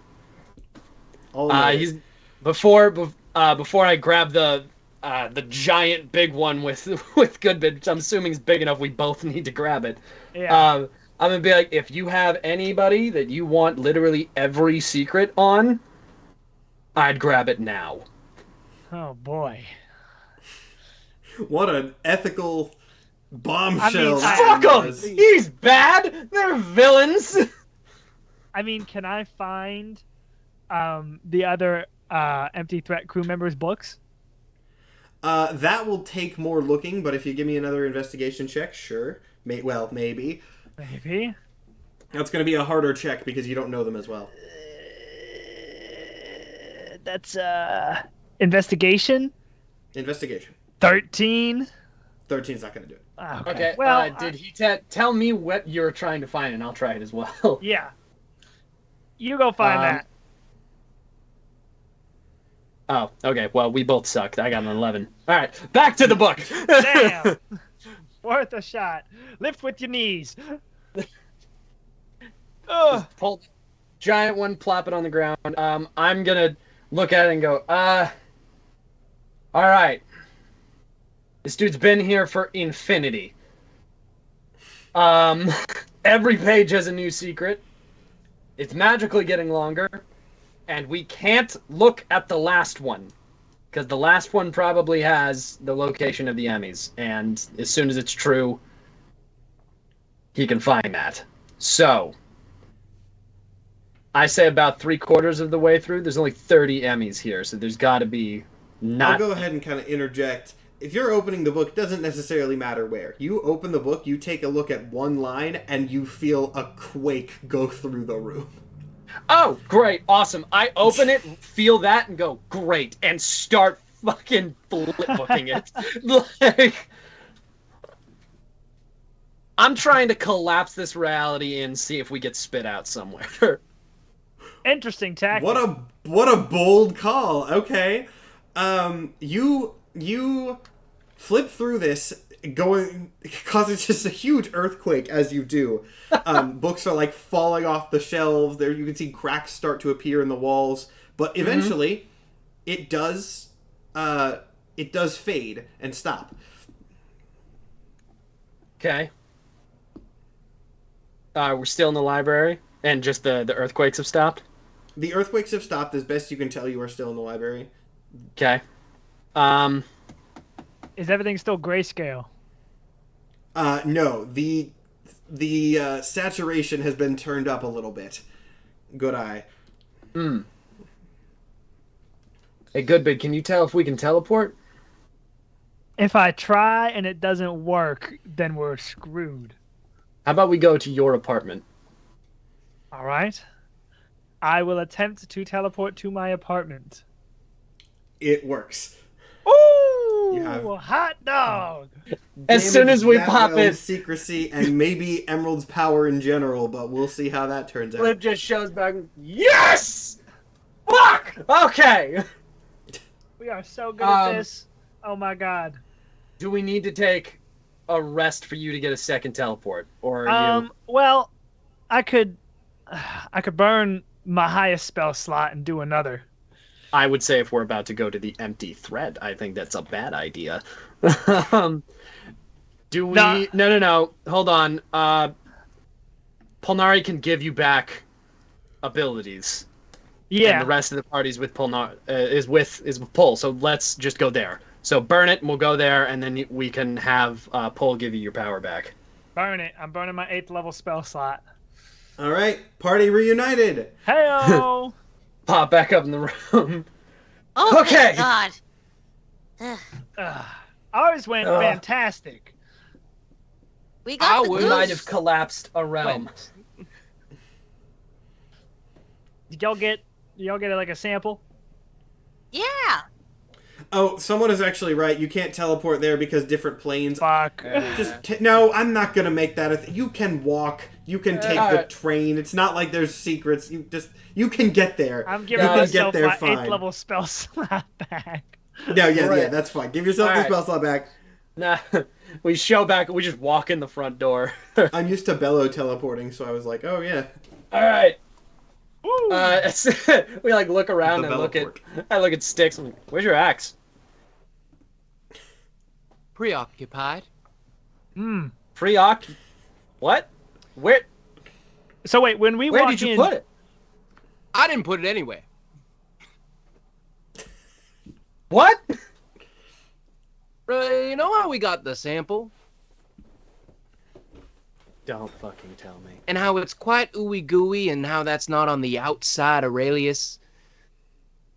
I look over and is Bob awake? Yeah, he's just kind of like sitting there and with a real awake, arm. but not like moving a lot. Oh yeah, he also does have Yeah, one with a real giant arm. monster arm. I see them. What? Whoa! Fucking happened?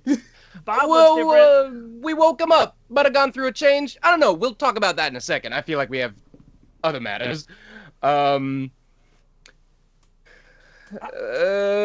axe is with Aurelius. But we do have the sample. Excuse you? But we do have the sample, and we do have Bob, and we're soon to have our friends. I need you to explain to me how you got the sample. In the fact that the axe is with Aurelius. That is Bello's job. I was not technically present. Bello?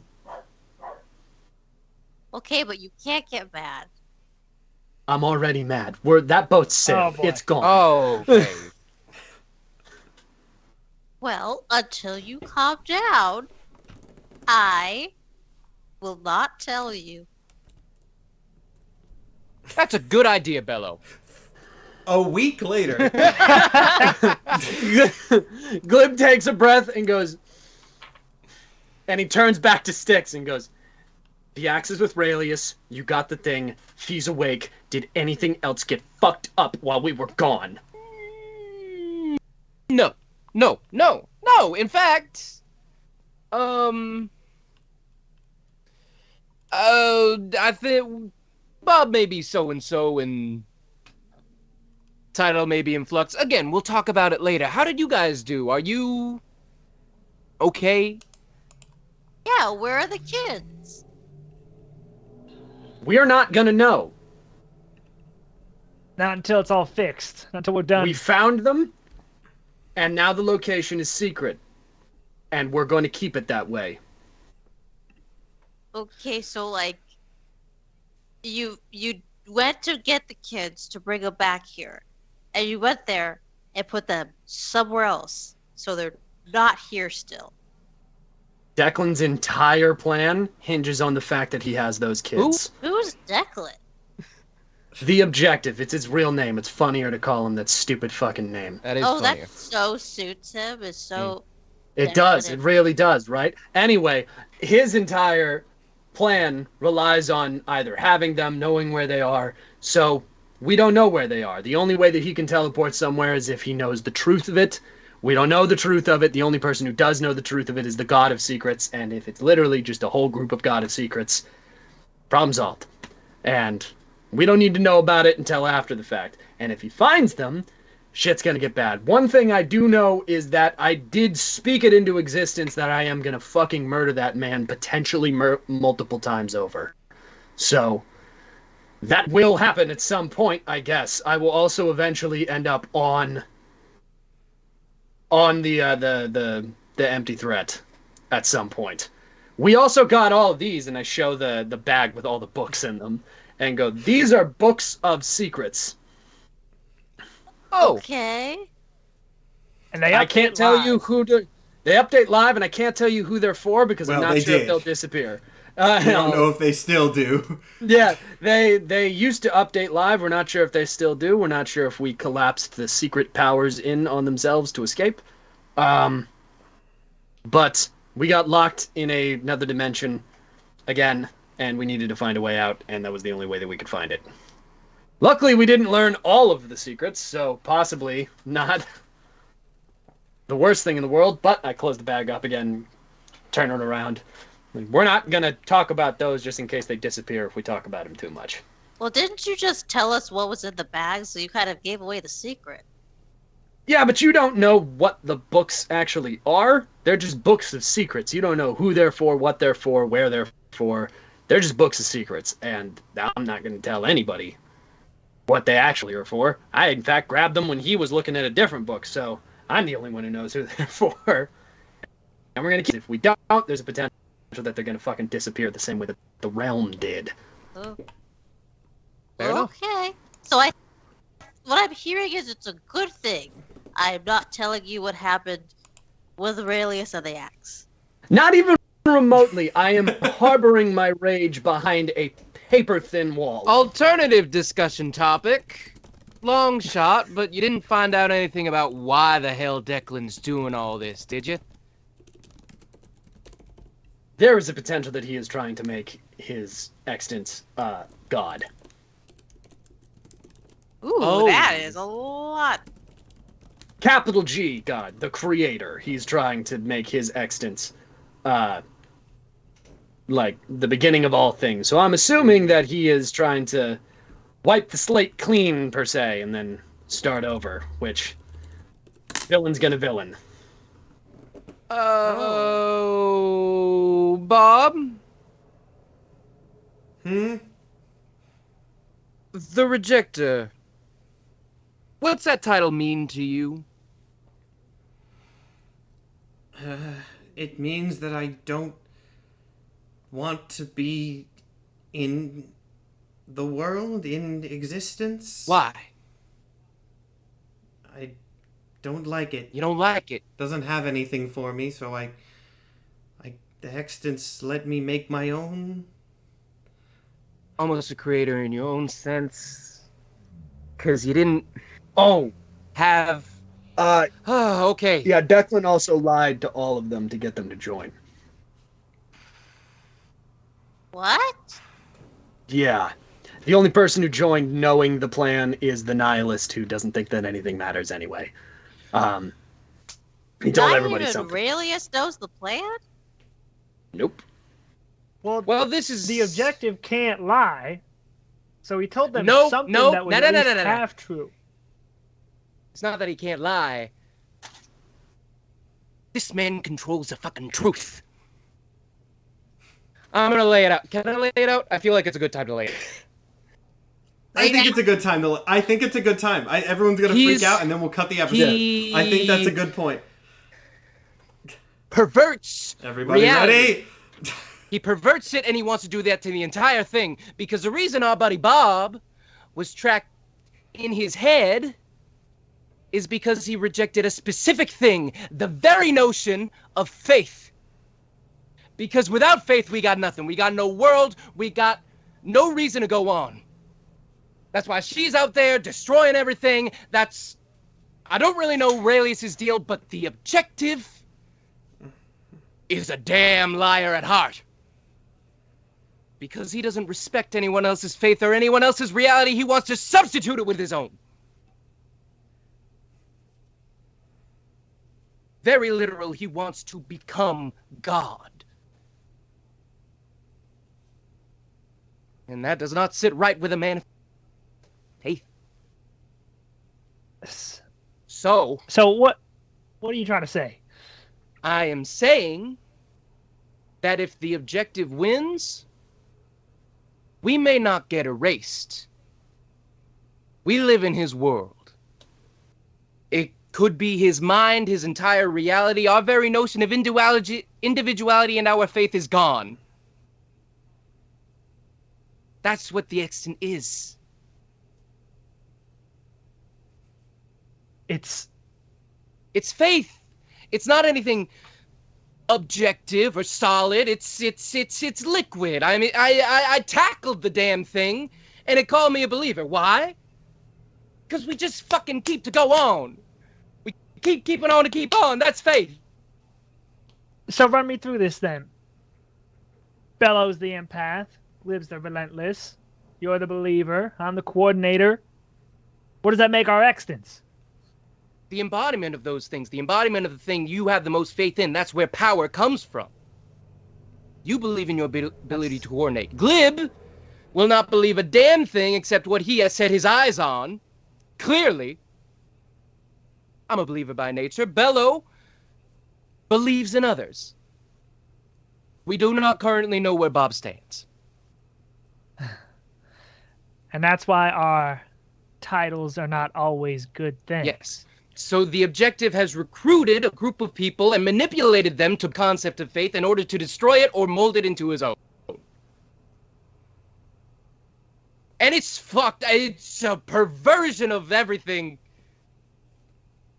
I don't know. I got no more speech in me. It's been a long day, and he slumps against the wall again. And that was a shorter version of the explanation too. There's still a few things that could get touched on. Yeah. I don't know what else to touch on. Genuinely, I'm out of gas. So you've had a lot of monologues at this point. But at this point, since the players and the characters have both gotten there, I think it's valid enough. Since this will be the end of episode third to last, penultimate. At Styx's speech, all of your extants, not that you can see each. Actually, you know what? I think that is actually valid. All of your extants all manifest in the room at once, visible to all of you. Uh-oh. Which you've never seen before, of course. Oh, damn. And speaking in a chorus in unison that you now kind of understand is sort of maybe all of them speaking at once in some weird way, they sort of hover in the air for a moment and then say, "We are existence. We are everything outside oneself and how you perceive that reality. We are the world outside of you, the world you cannot control, and how you will attempt to move through it anyway. We give you power that you already possess, allowing you to persevere and continue existing outside of us, but alongside of us." This is a speech that I had not immediately written out. But, essentially, as they continue, the extants are, the Marvel comparison that I made, right, to you guys earlier. The Marvel character Eternity is a personification of the universe, right? The extants, inherently, are the opposite of the god of nothing. They are individual representations of the universe outside oneself. You look at an extant, they manifest everything that is not you. That is why when you passed their test, you saw them expand to the size of everything, because they are everything outside of yourself. They are your worldview made manifest, and that is what gives you abilities within them, essentially. Now that makes some interesting context, and this is where we're going to cut the episode, because remember, the book said my extant will be the creator. You guys are outside of and before creation. I want to do a little callback. We'll do a little flashback scene. Remember when the two extants were very briefly outside reality and started fighting? Yeah, in my thing.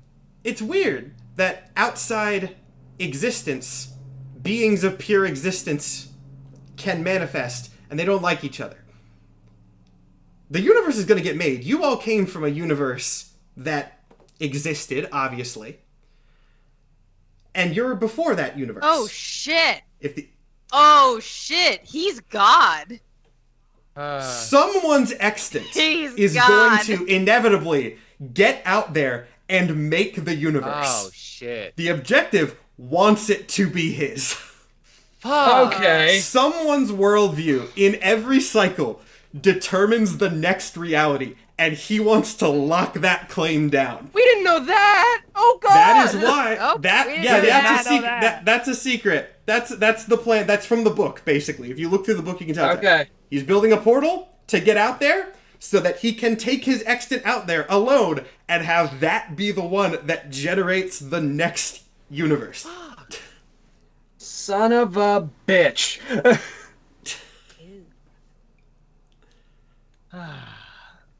So the extants in all of their collective glory reveal that wonderful secret to you. Chat, you now know the secret of the extants. Players, I told you I had some more surprises about these things in store that I had not revealed to you yet, and there you go. Yeah, they're gonna make the world. I'm instantly so stressed. Instantly so And stressed. Good god. so we're gonna cut the episode here. Here's what you guys have to look forward to next episode. Something that I have been looking forward to for months. The Empty Threat is getting ready to go out there and create the next reality. You have a ship that is there and has a portal as well, a hole. Get ready. Next episode, the penultimate episode of the Symmetry Saga as a whole. Pirate ship fight at the beginning of time. Oh Oh god. my go! god. That's so It's what I've always fucking metal. Pirate ship fight at the creation of the universe. Next week on Backspace, the penultimate episode of the entire Symmetry Saga as a whole. It's gonna be wild as hell. I am very excited for it, and that's all I'm gonna say. Remember when we were stealing crowns from goblins? Remember that? Gosh. Simpler times. Remember when I pulled a horse out of a hat? Right? Yeah, Great. and then I decided to go insane. That was great. I miss the days. I have no mundane memories. Six was thrown in the fucking deep end. Yeah, so Six was sorry. got Yeah, Styx was a guy, and then he was not a normal guy anymore. We were licking This crystals. Friday. We were banging sticks. We were having a good old time. Tomfoolery. I'm so, wait, hold on. You were what? I wasn't gonna say anything. No. I knew the sticks. Sticks. I wasn't gonna let that slide. I remember when like Glib had stick and like hit SG real hard in the face with it. Yeah, Oh. yeah.